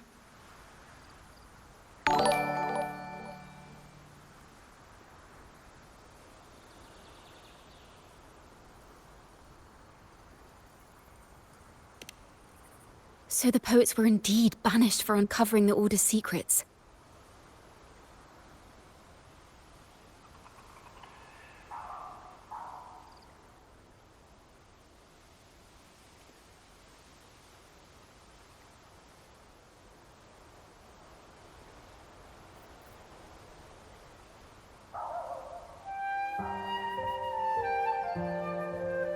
Even under interrogation, they held their silence.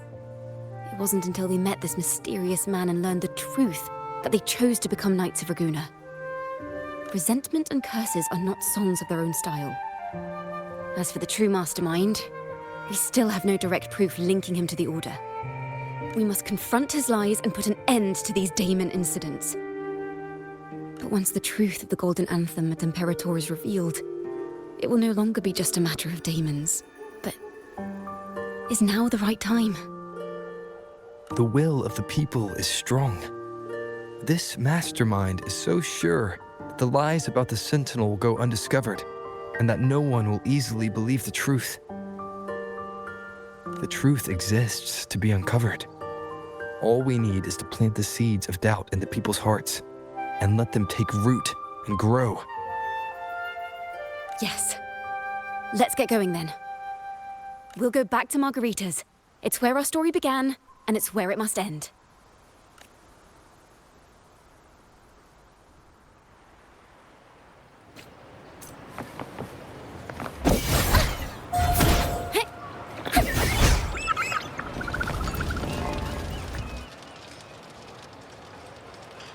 Miss Margarita! Well, hello, hello. If it isn't Rover and Ciaccona.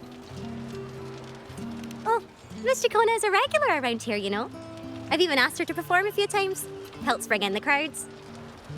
Actually, I've come to ask a favor of you today, Miss Margarita. I'm sure you've heard the rumors circulating lately about the Poets Society's legacy. There's something important we'd like to share. Could you help us gather everyone? Not a problem at all. Did you make any big discoveries? I'm so curious about what actually happened. It's driving me nuts.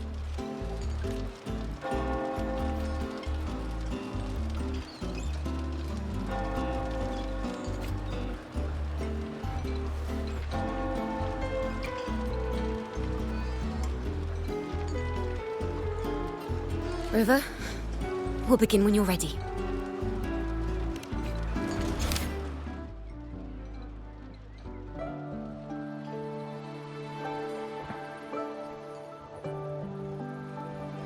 The poets did board the Pilgrim's sail, becoming the stars of their own final act. We all know how that tale ended. A great fire consumed the ship, dragging it to icy depths, and the poets of the Golden Anthem with it. But hear this. Banishment did not breed hatred in their hearts for our city, and the flames did not scorch a curse into their music or poems.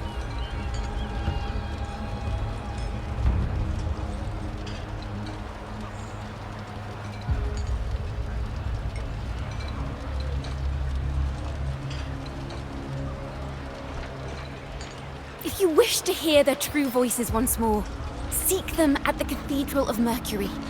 The children there still sing hymns written by the poets of the Golden Anthem. And yet, not a single daemon has appeared. Even as those poets faced their end.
Let's pick up where we left off.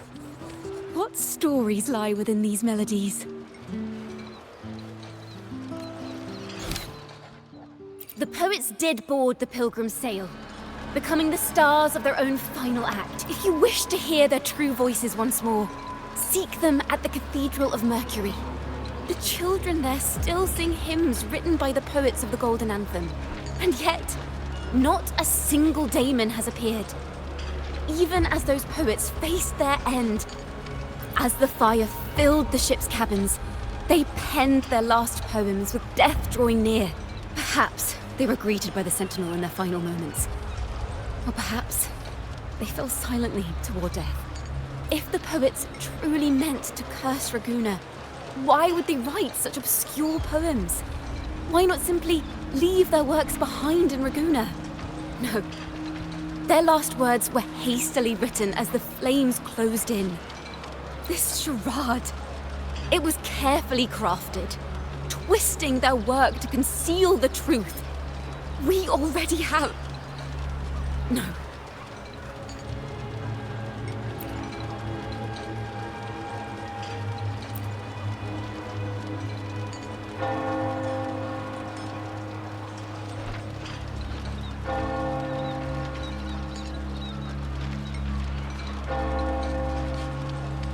Tomorrow, at the Odyssey Opera House, I will reveal the truth. Until then, I thank you all for your patience.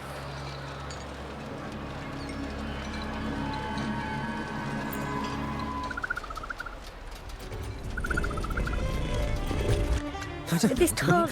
This is very confusing. Previously. Sorry.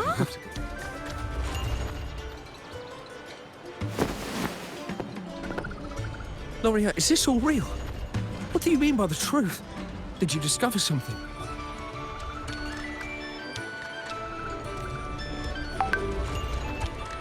The poets of the Golden Anthem, they were...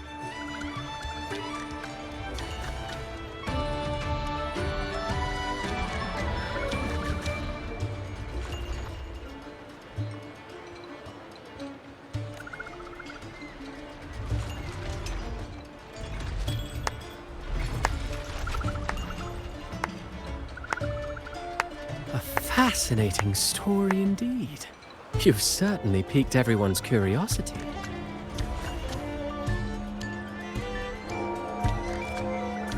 The speech you made just now, you're implying the poets of the Golden Anthem were framed and their works deliberately misinterpreted.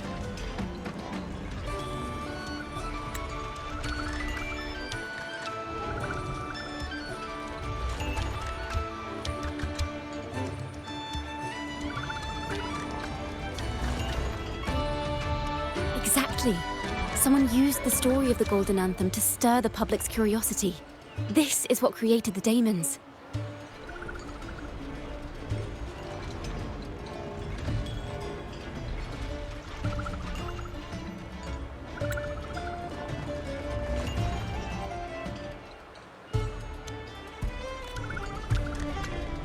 If memory serves, official records of the Order of the Deep state the poets were charged with blasphemy against the Sentinel.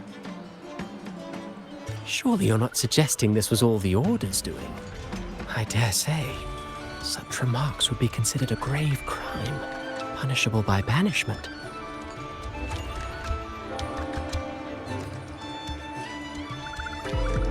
Are you from a noble family? The city's elite have a habit of siding with the Order.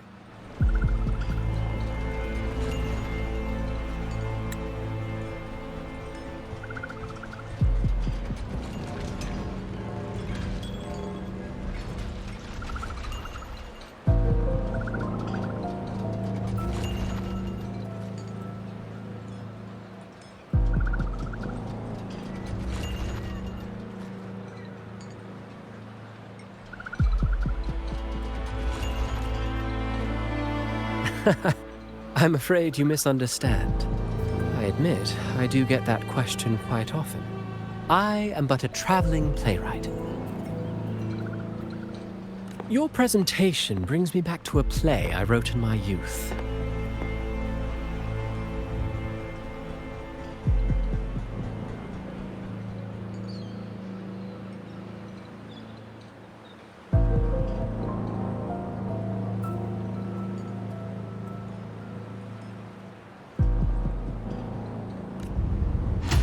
A group of birds, locked inside a cage. Convinced they will never fly, they do nothing but stand on a perch. Then, one day, the cage door opened. The young birds flapped their fragile wings, attempting to fly, but plummeted to the ground, one by one. Many consider their fate a tragic one. What say you? I see it differently.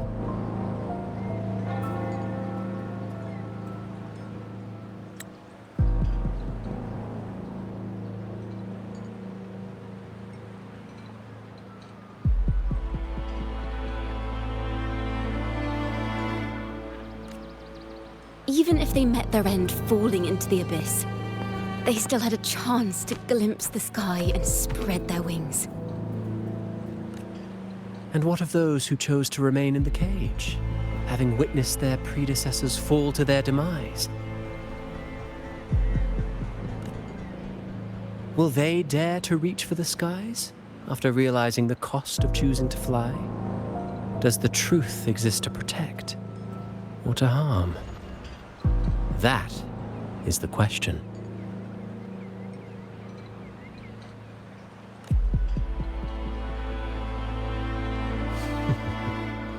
Miss Poet, I look forward to tomorrow's arrival.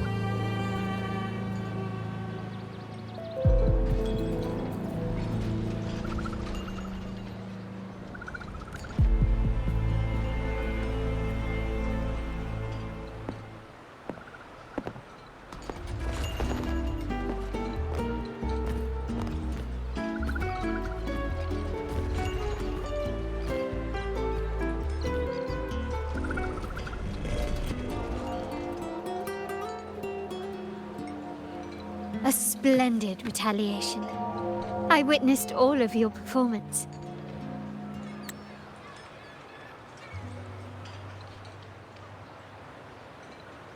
Like everyone present, I too eagerly anticipate tomorrow's arrival. As expected, the Order's fingerprints are all over it. According to our inside sources,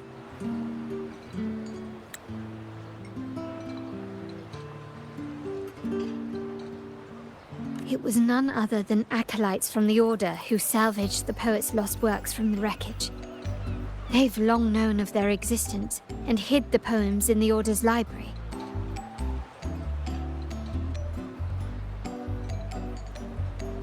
It's possible this was a sham all along. Choosing to make it public now likely means they're using those poems to obscure the real truth.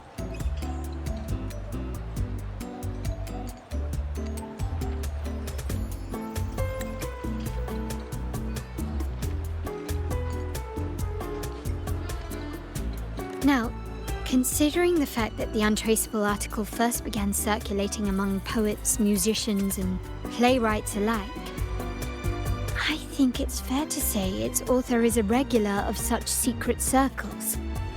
He may even be the resonator we've speculated about.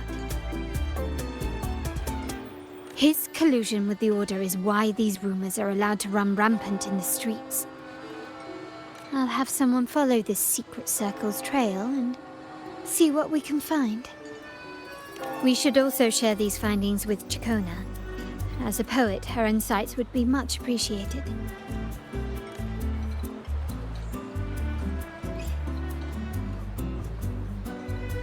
That's strange. She was just there a moment ago. Just like when we were children. Gone without a trace.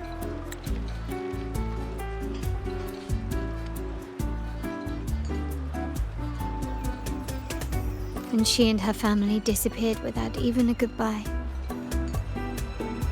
Ms. Margarita, have you seen Ciaccona? Miss Ciaccona? She was squirreling off towards the harbour earlier. I thought that's where you were meeting, so I didn't say a word. She did look quite down, though. Never seen her wear such a gloomy face before.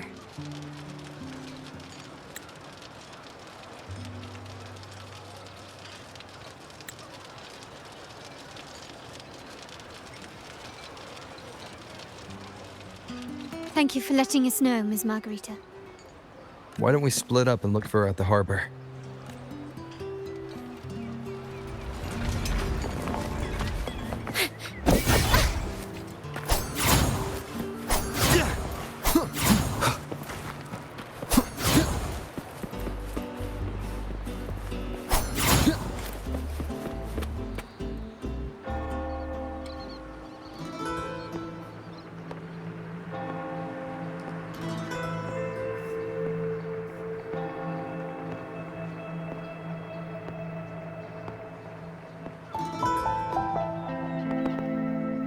The young birds left their cage, flapping frail wings as they fell to the ground.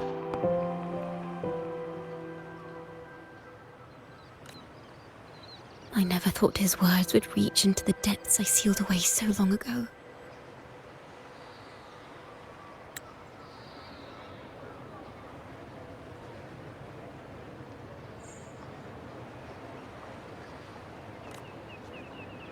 Coming here implies you worry about tomorrow's outcome.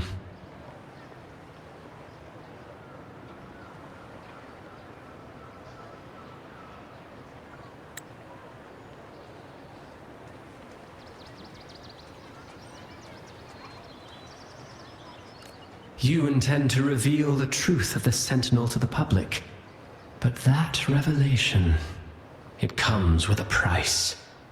One you've paid before as a child. Remember?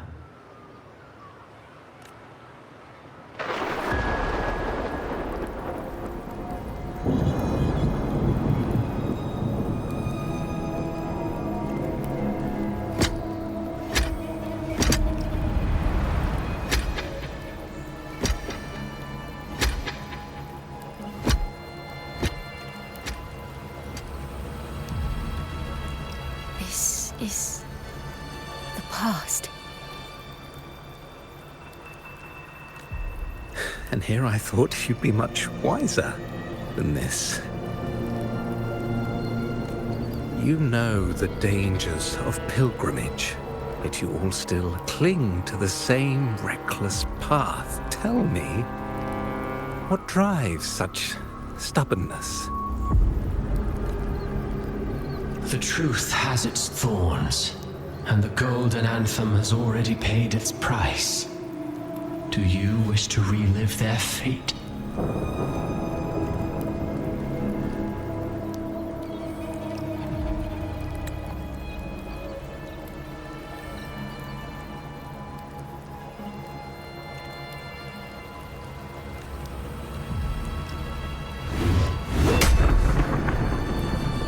Is that what you're trying to tell me with your play?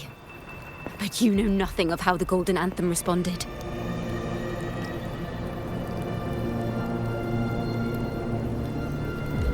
Allow me to share the answer, Sir Acolyte. Do you remember the very first voice from the heavens? The one the people of Rinascita kept alive in their hearts as they built their homes on this land? Surely you've seen The Golden Bough, yes? A play where people from various clans wear masks, singing and celebrating together. An occasion you now call Carnival.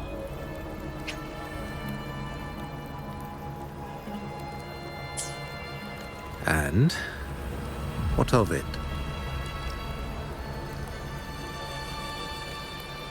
It is words and songs. We are not your enemies. What you face here is something that is hard to describe, something I call reverberation. It exists forever, and you can never defeat it.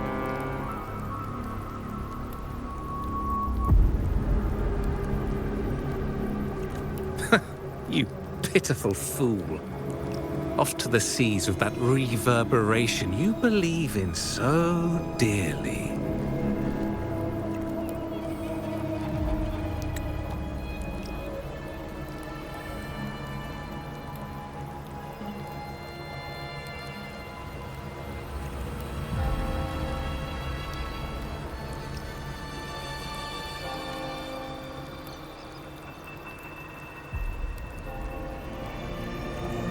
The Order of the Deep seeks to banish us to the seas because they know they can't banish the truth.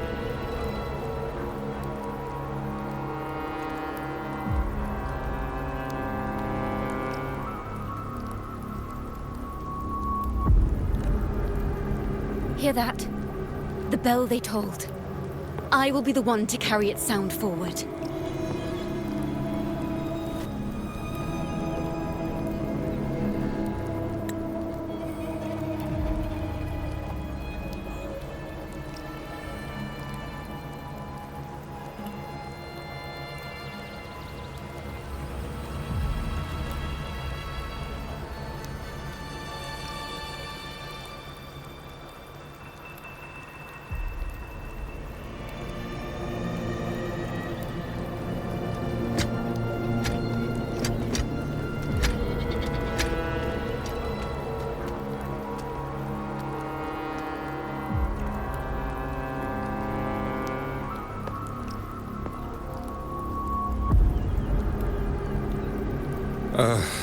The parallels, so striking. Just like the day the Poets Society boarded their sail. You, Ciaccona Toccata, blaspheming against the Sentinel.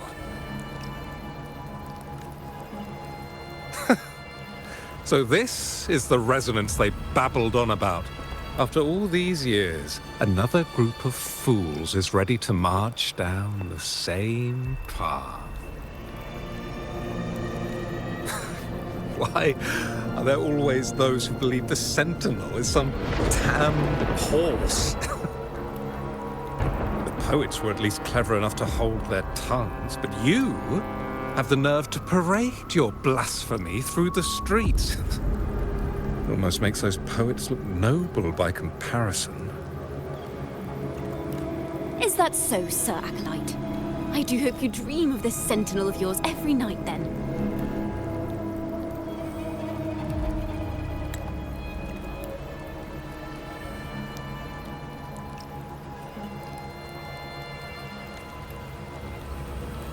Spare me your sarcasm, you insolent bard!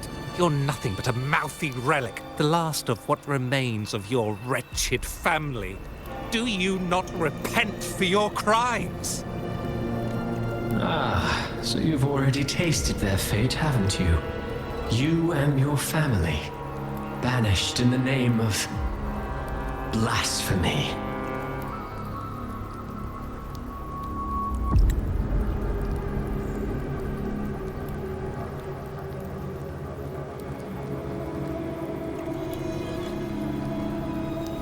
Such a dramatic turn of events. As cantors of the Sentinel, both the Ciaccona family and the Poet Society committed the same crime. Tell me, what is the connection between you and those poets? You're nothing but a figment of my imagination. None of this concerns you. It was a price we were willing to pay. We have no regrets.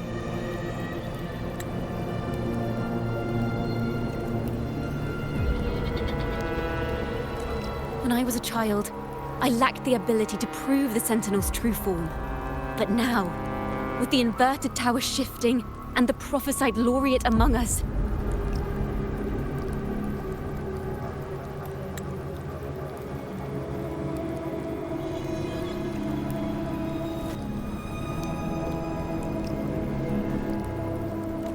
I believe the opportunity has presented itself for the truth to be...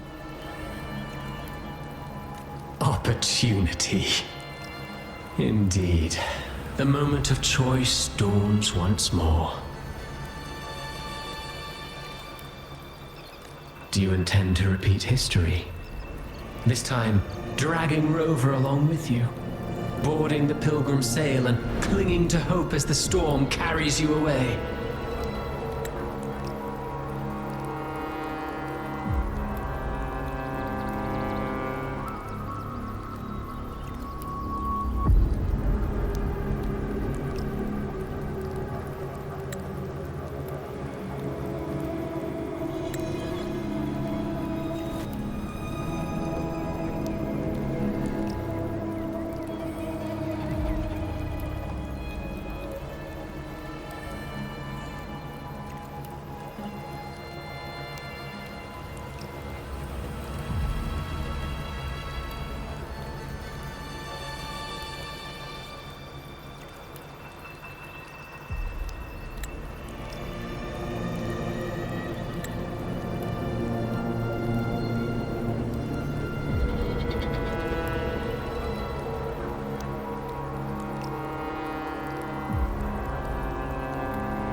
Isn't this what you're afraid of?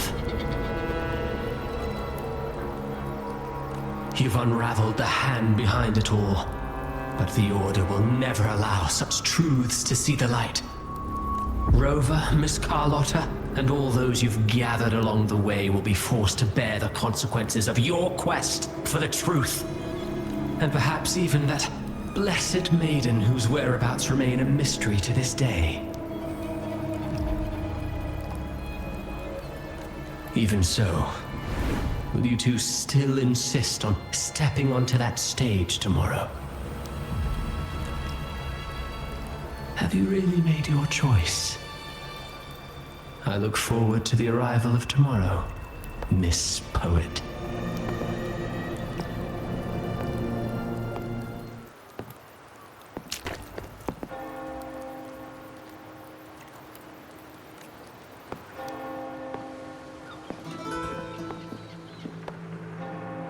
Is this Ciaccona's sheet music? She was here. the vision I just saw seems to have been recorded from this. Ciaccona mentioned she always writes down her melodies on manuscript paper. Could this be?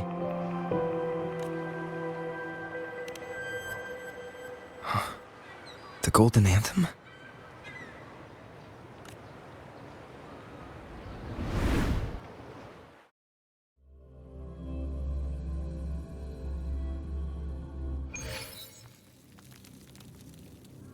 An interrogation room.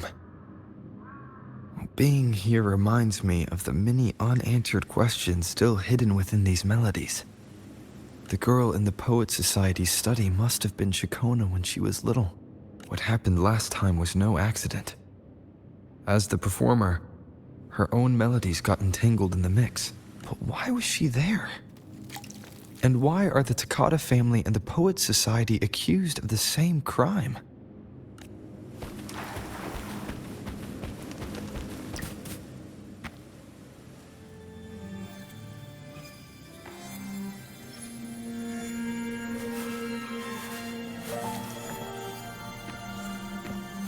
Thank you for understanding everything.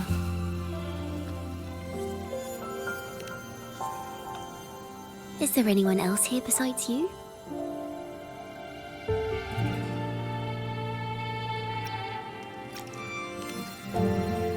You must have touched the Golden Anthem's music sheet. This is the story it holds.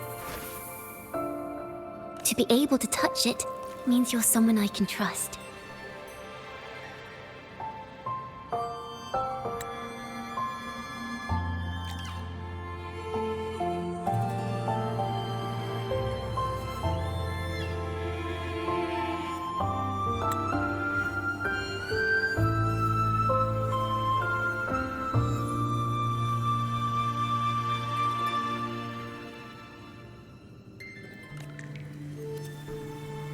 I am yesterday's child of ignorance, the actor now on stage, and the banished sinner of tomorrow, Ciaccona Toccata.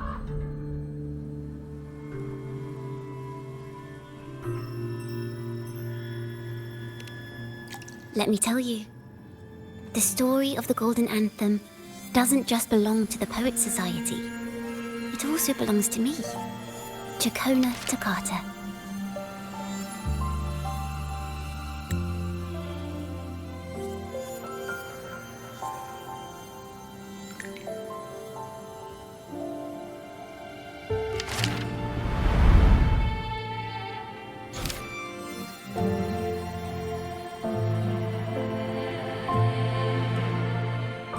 This is how it all started. A mysterious person showed the poets the truth about the Sentinel. Then they decided to become Knights of Raguena. Back then, besides the conductor, there were others who helped organize things. That was us, the Toccata family. It didn't take long for the Order to notice us. To keep everyone safe, they gave my father a key to a study. Inside, there were papers that could have destroyed the Order, if anyone would even believe them in the first place. It was blasphemy, but my father didn't hesitate. He took the key right away. As you've already seen, I was also banished. You've probably heard a lot about the pilgrims' sail from Brant. Usually, the food and water in those ships aren't enough to get the people where they need to go. Even if they made it, the cold would get them. But on that ship, the Order made sure there was nothing. No food, no water, nothing. And there were only 3 fools on board. As for the fire, the poets started it themselves.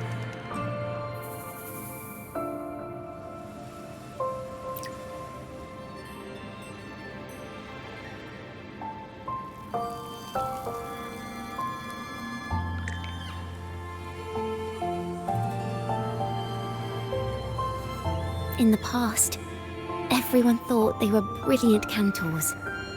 But inside, only they understood how fake and arrogant all their poems and music really were.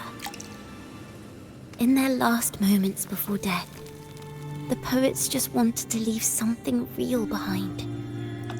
But it was so cold out at sea, and wood for fire was already running low. So they set the cabin on fire, and met their ends in the flames. In the world they dreamed of, poets would no longer be shackled, and everyone could sing freely. That was their wish for the future when the curtain fell. With our bodies to fuel the fire, the ensuing inferno shall forge Raguna's true gold. But the Order was afraid. They didn't want any loose ends. So they went to salvage the ship's wreckage.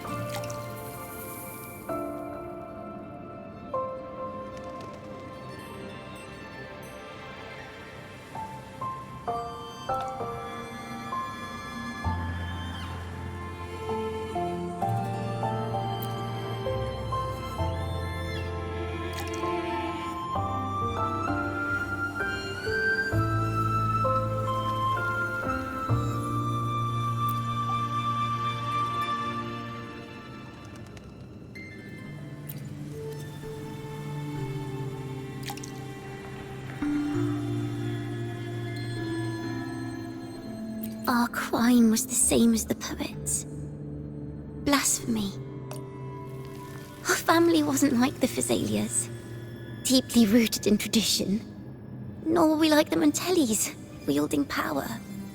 We simply did what we thought was right, preserving everything for those who would come after us.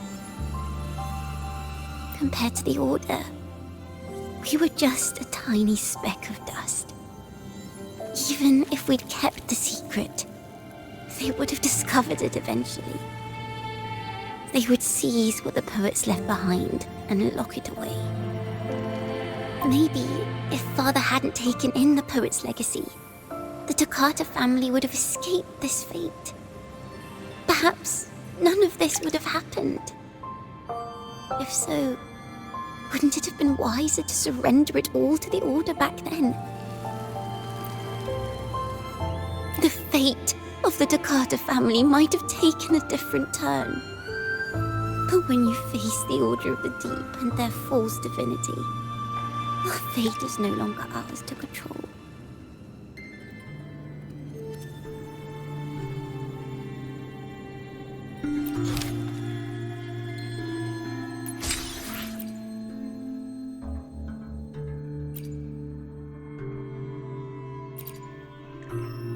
The Golden Anthem gave my father the key.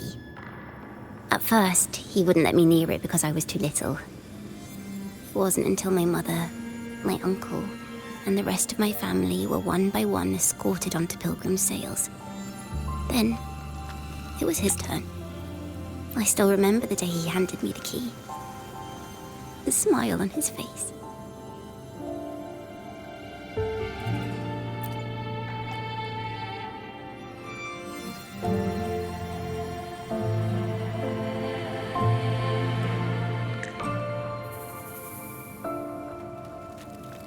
Don't see it as a burden, my child. Remember, true courage isn't hiding it away in your heart. Raise it like a torch, just like the sun, so it can light the way for others. Only this kind of courage can rid your father of the cowardice he showed toward you and your mother. Never forget, you are a Ciaccona. Father wanted to tell everyone. So the Order put him on a pilgrim sail with the same charges. And that was the last time I saw him. Later, after I became a wandering bard and poet, I started to feel what was in the melodies of the poets and my ancestors. A sincerity like none other.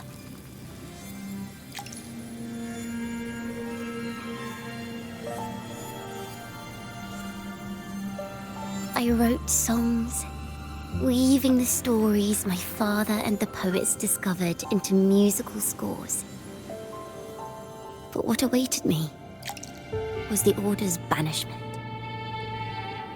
The Poet Society and our family could never prove whether the Sentinel's form is really that of a celestial steed.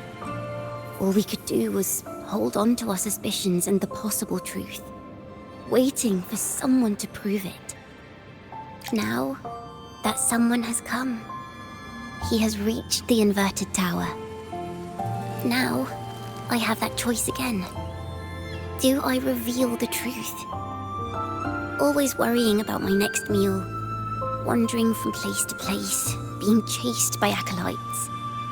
I'm used to it. But this time, I have you and my friends with me. I can't let you all repeat my fate. If we step onto that stage tomorrow, the Order will not stand idly by. They might even come after you and Carlotta. Like I said, the truth exists to be uncovered. I've made my choice. And once everyone hears the truth, I believe no one will question the choices you all made in the past. There are hints of the sea inside Ciaccona's melodies. You should take greater pride in being a poet. Thank you. Thank you for understanding everything. Let's open the doors. I hope this time, the story ends differently.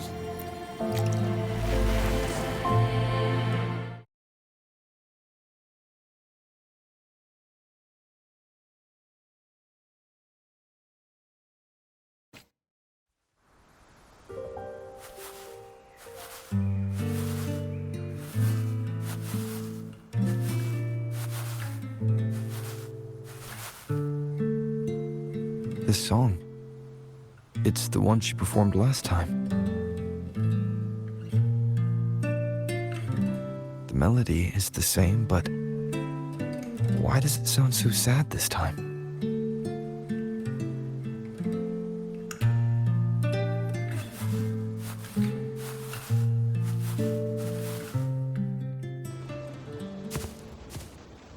So, Miss Poet, have you made your decision?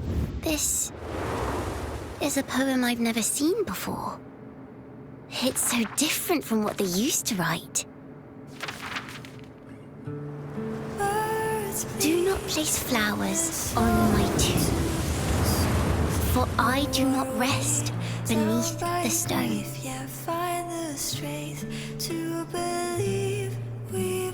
I am the sea wind at Raguna's walls. I am a dawn that breaks through thorns. I am a nighthawk of wings of flame, soaring towards the celestial steed, whose praises I sing and whose true form I behold. I know what you're thinking. You're worried I might end up on the same path you did. Go on. All the hopes will set us free from doubts and fears deep within. Let the sunrise gild our wings. Let the twilight soothe our skin. Follow your heart. I'll be with you. Till the end.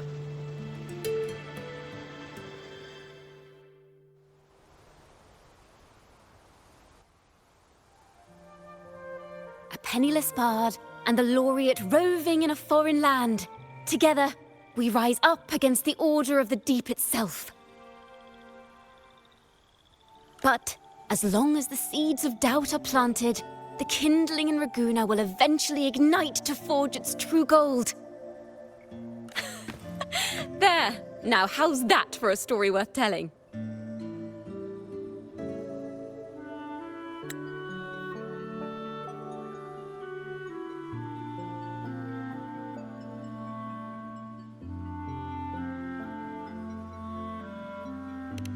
Speaking of which, have you ever read that novel? It's about a knight on a quest to challenge a giant in the name of justice. The knight is also accompanied by a squire. Time after time, they throw themselves at the seemingly invincible giant. I am no Montelli, acolyte of the Order of the Deep or Knight of Raguna. But still, I shall lead the charge. Yahoo! Mount up, Sir Knight! To battle we go!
As the forgotten songs rise once more, a tale of the past I shall tell.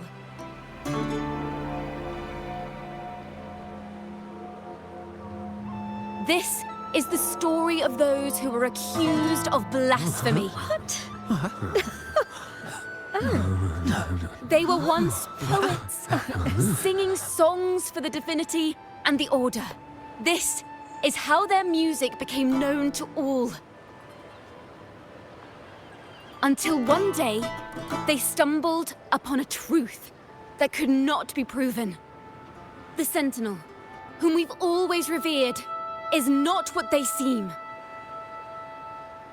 The true divinity granting us blessings is a majestic celestial steed that gallops across the high seas and soars through the skies. And the teachings in our scriptures? Lies. Lies told to us by the Order. Ask yourselves this. Why would Imperator, who once sent Renacita voices from the heavens, allow their people to suffer aboard those pilgrim sails? How could poets who once sang the praises of the Sentinel come to curse and resent Renacita, a land they loved so much?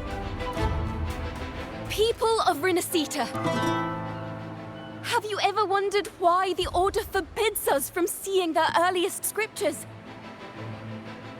Why did none of the fools that boarded the pilgrim's sail ever thank the Sentinel?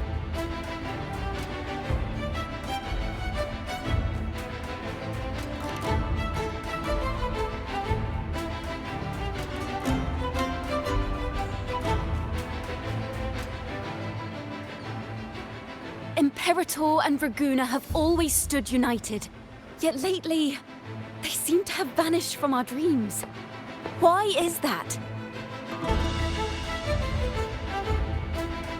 Ciaccona Toccata, in the name of Imperator and Primus Fenrico, you are hereby under arrest. You will face the full weight of the law at the Order Penitentiary.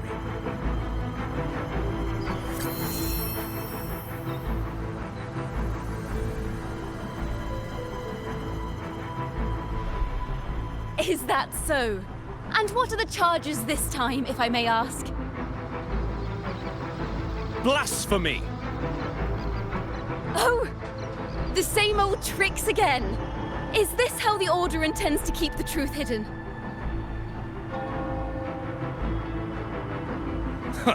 Save your empty words for your confession to the Sentinel.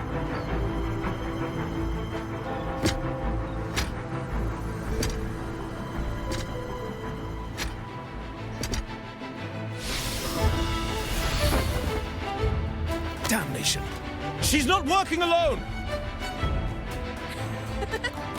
Farewell, Sir Acolyte! Oh, and just a little tip for you. Keep your eyes on the audience below. Let's see how much of the Order's hypocrisy these empty words can unveil. I have faith. The music of the Golden Anthem will one day echo across Raguna's skies again.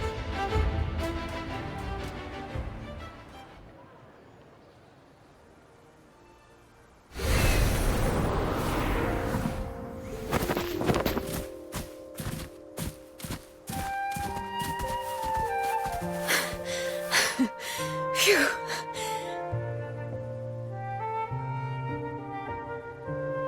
A masked hero suddenly appeared, rescuing the bard right when she was about to be apprehended by the Order.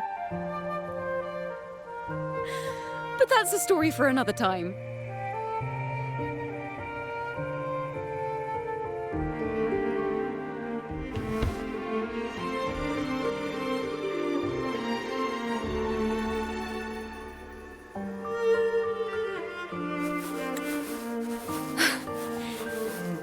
You know what this means for you, right?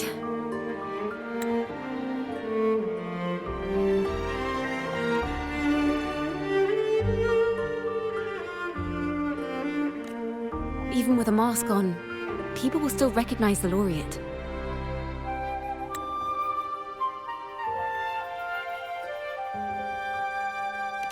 I'm now a wanted criminal by the Order.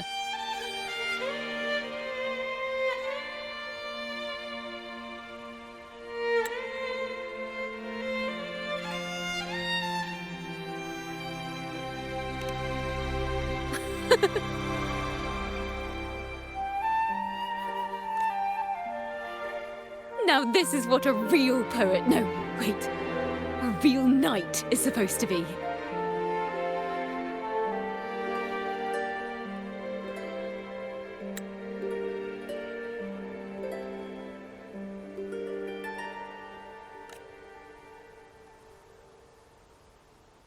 Well then.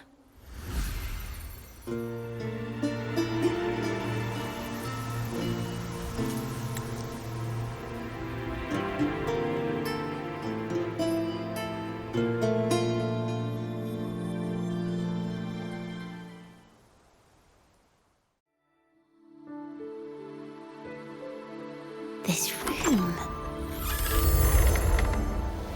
is our final stage. Now, it's your turn to step onto it. You will witness a different world. You arrogant hypocrites! Led by curiosity and wonder, they step forward.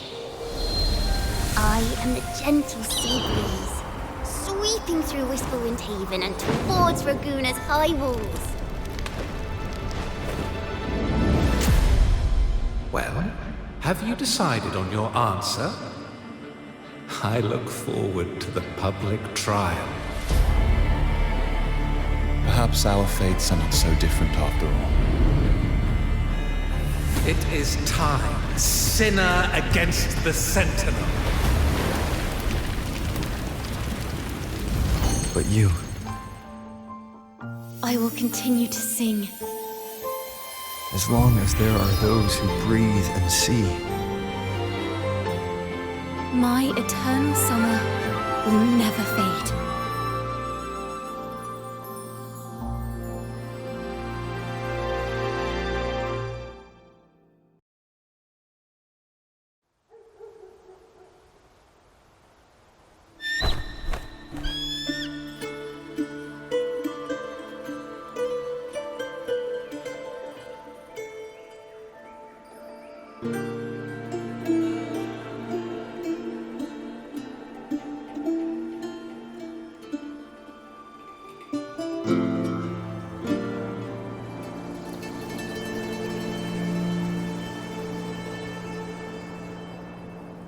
Do you feel it?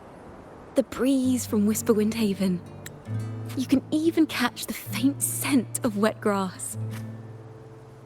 Next thing you know, maybe an apple will fall on our heads.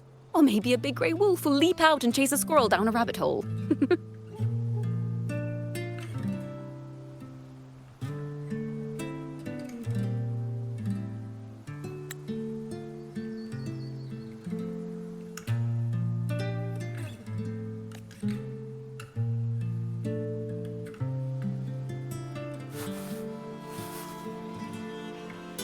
Thank you, Rover.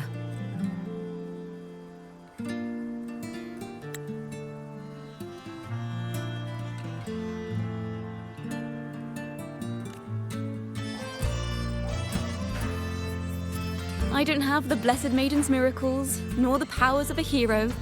I'm just a wandering bard.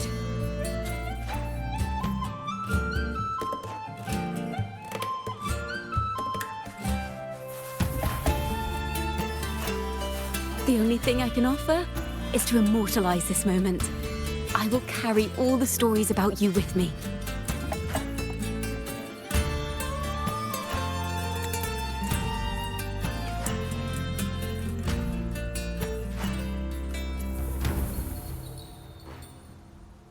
By the way, I met a man at Margarita's who claims to be a playwright.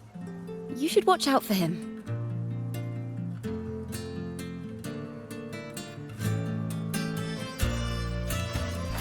I'm not entirely sure who he really is, but my guess is that he might be the resonator who's been working with the Order.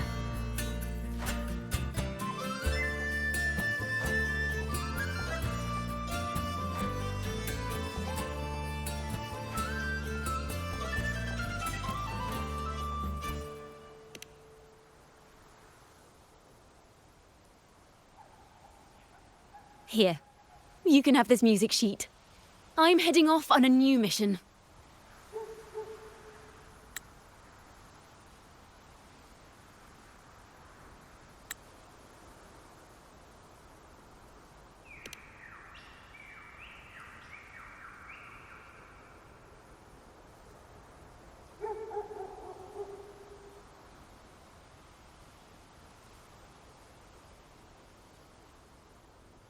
An escape mission?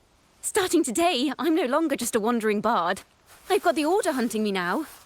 A journey like this, it's begging to be written into a story.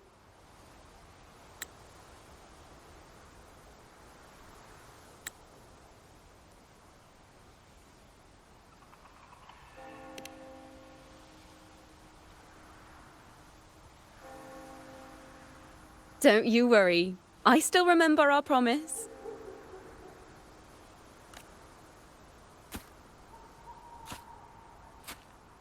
About the song I wrote you. We will meet again, and I'll sing it for you, I swear.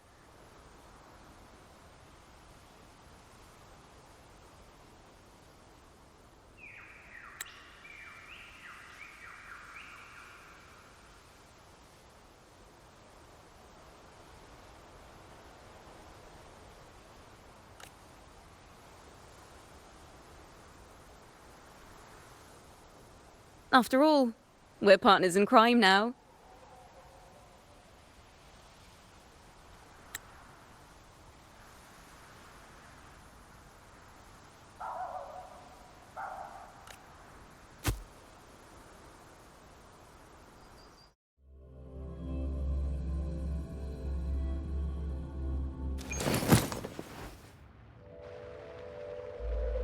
My Lord Primus, it seems your plan has not gone quite as you'd hoped. You sought to revive the Blasphemous Poets Society, spreading their legacy to stoke the fires of prejudice, and through my aid summon daemons to sow fear across Raguena City. I care not for labels of good or evil. My only care is Raguena's order and chaos.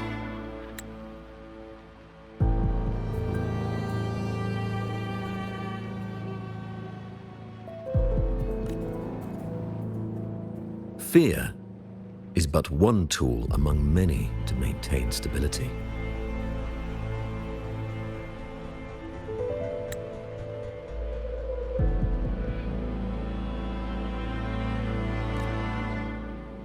Ah, truly the words of one in possession of great power. Such lines are rare, even in plays.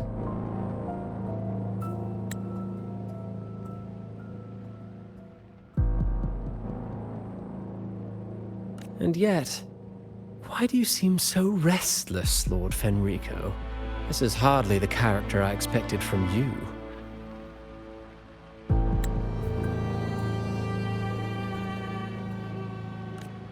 Is it that foreign laureate that unsettles you so? Or perhaps that insignificant Ciaccona girl? Or is it something else you seek? Out of respect for our partnership, some things are better left unsaid. Of course. As you will, Lord Fenrico.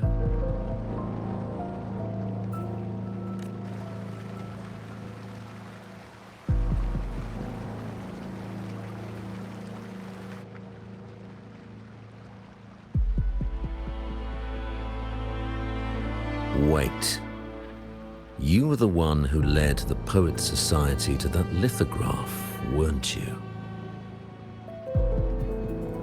I've heard whispers of your presence at Whisperwind Haven around that time.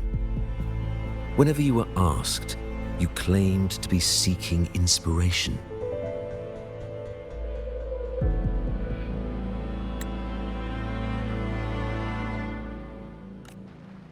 Why are you doing this? As you've said yourself, out of respect for our partnership, some things are better left unsaid.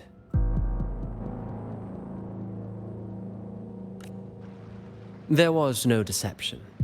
Indeed, I was seeking inspiration. In the end, I found a story about birds in a cage. The birds, having uncovered the truth, must decide. Will they choose to fly into the unknown, or remain caged within the familiar? Ah, Lord Fenrico, a word of reminder. Just as the young Ciaccona mentioned, how long has it been since you last dreamed of your true divinity? Armed with a wooden spear and a broken helmet, the knight charged at the windmill. His squire, ever loyal, trailed close behind as if becoming one with the knight.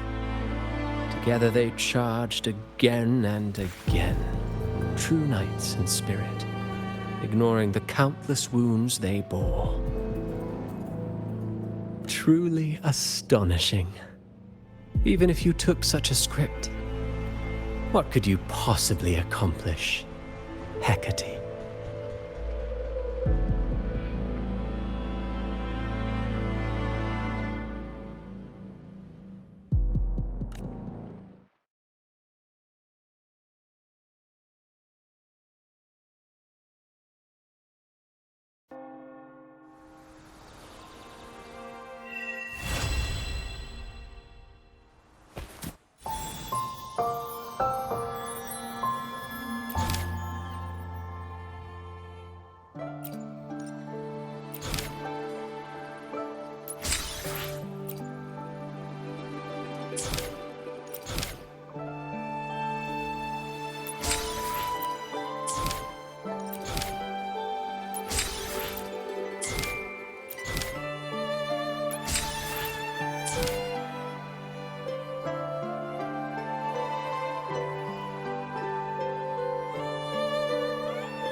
Leave it to me. Hopefully this helps. Wind rises!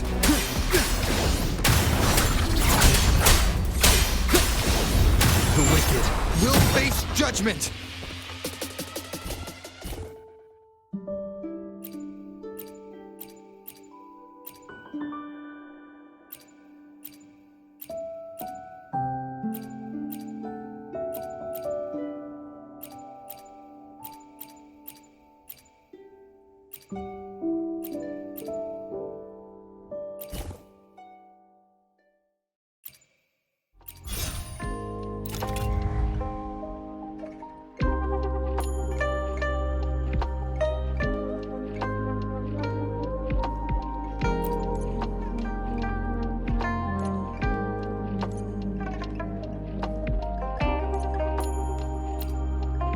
Another day, another heroic me!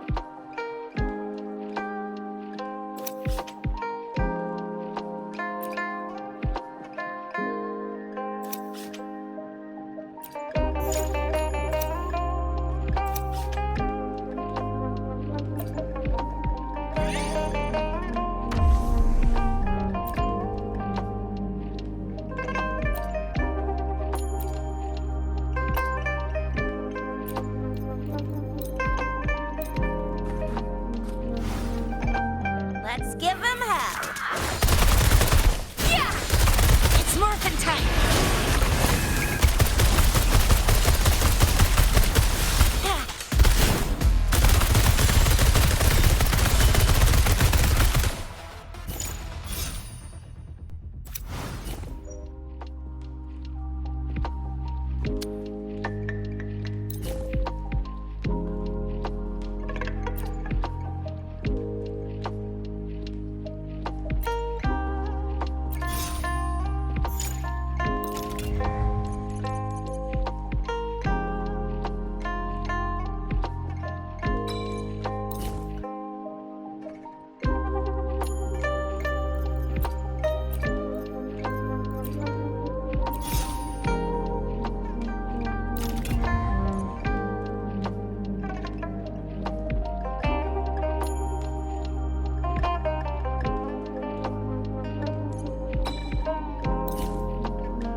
Let's give them hell.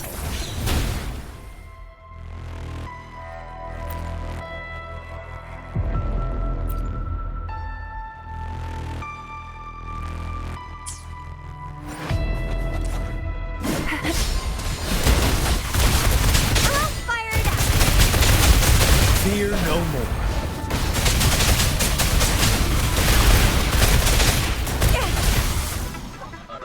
Time for some hot action!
divinity may foresee the future of the world, but I doubt they can predict which song people will play tomorrow.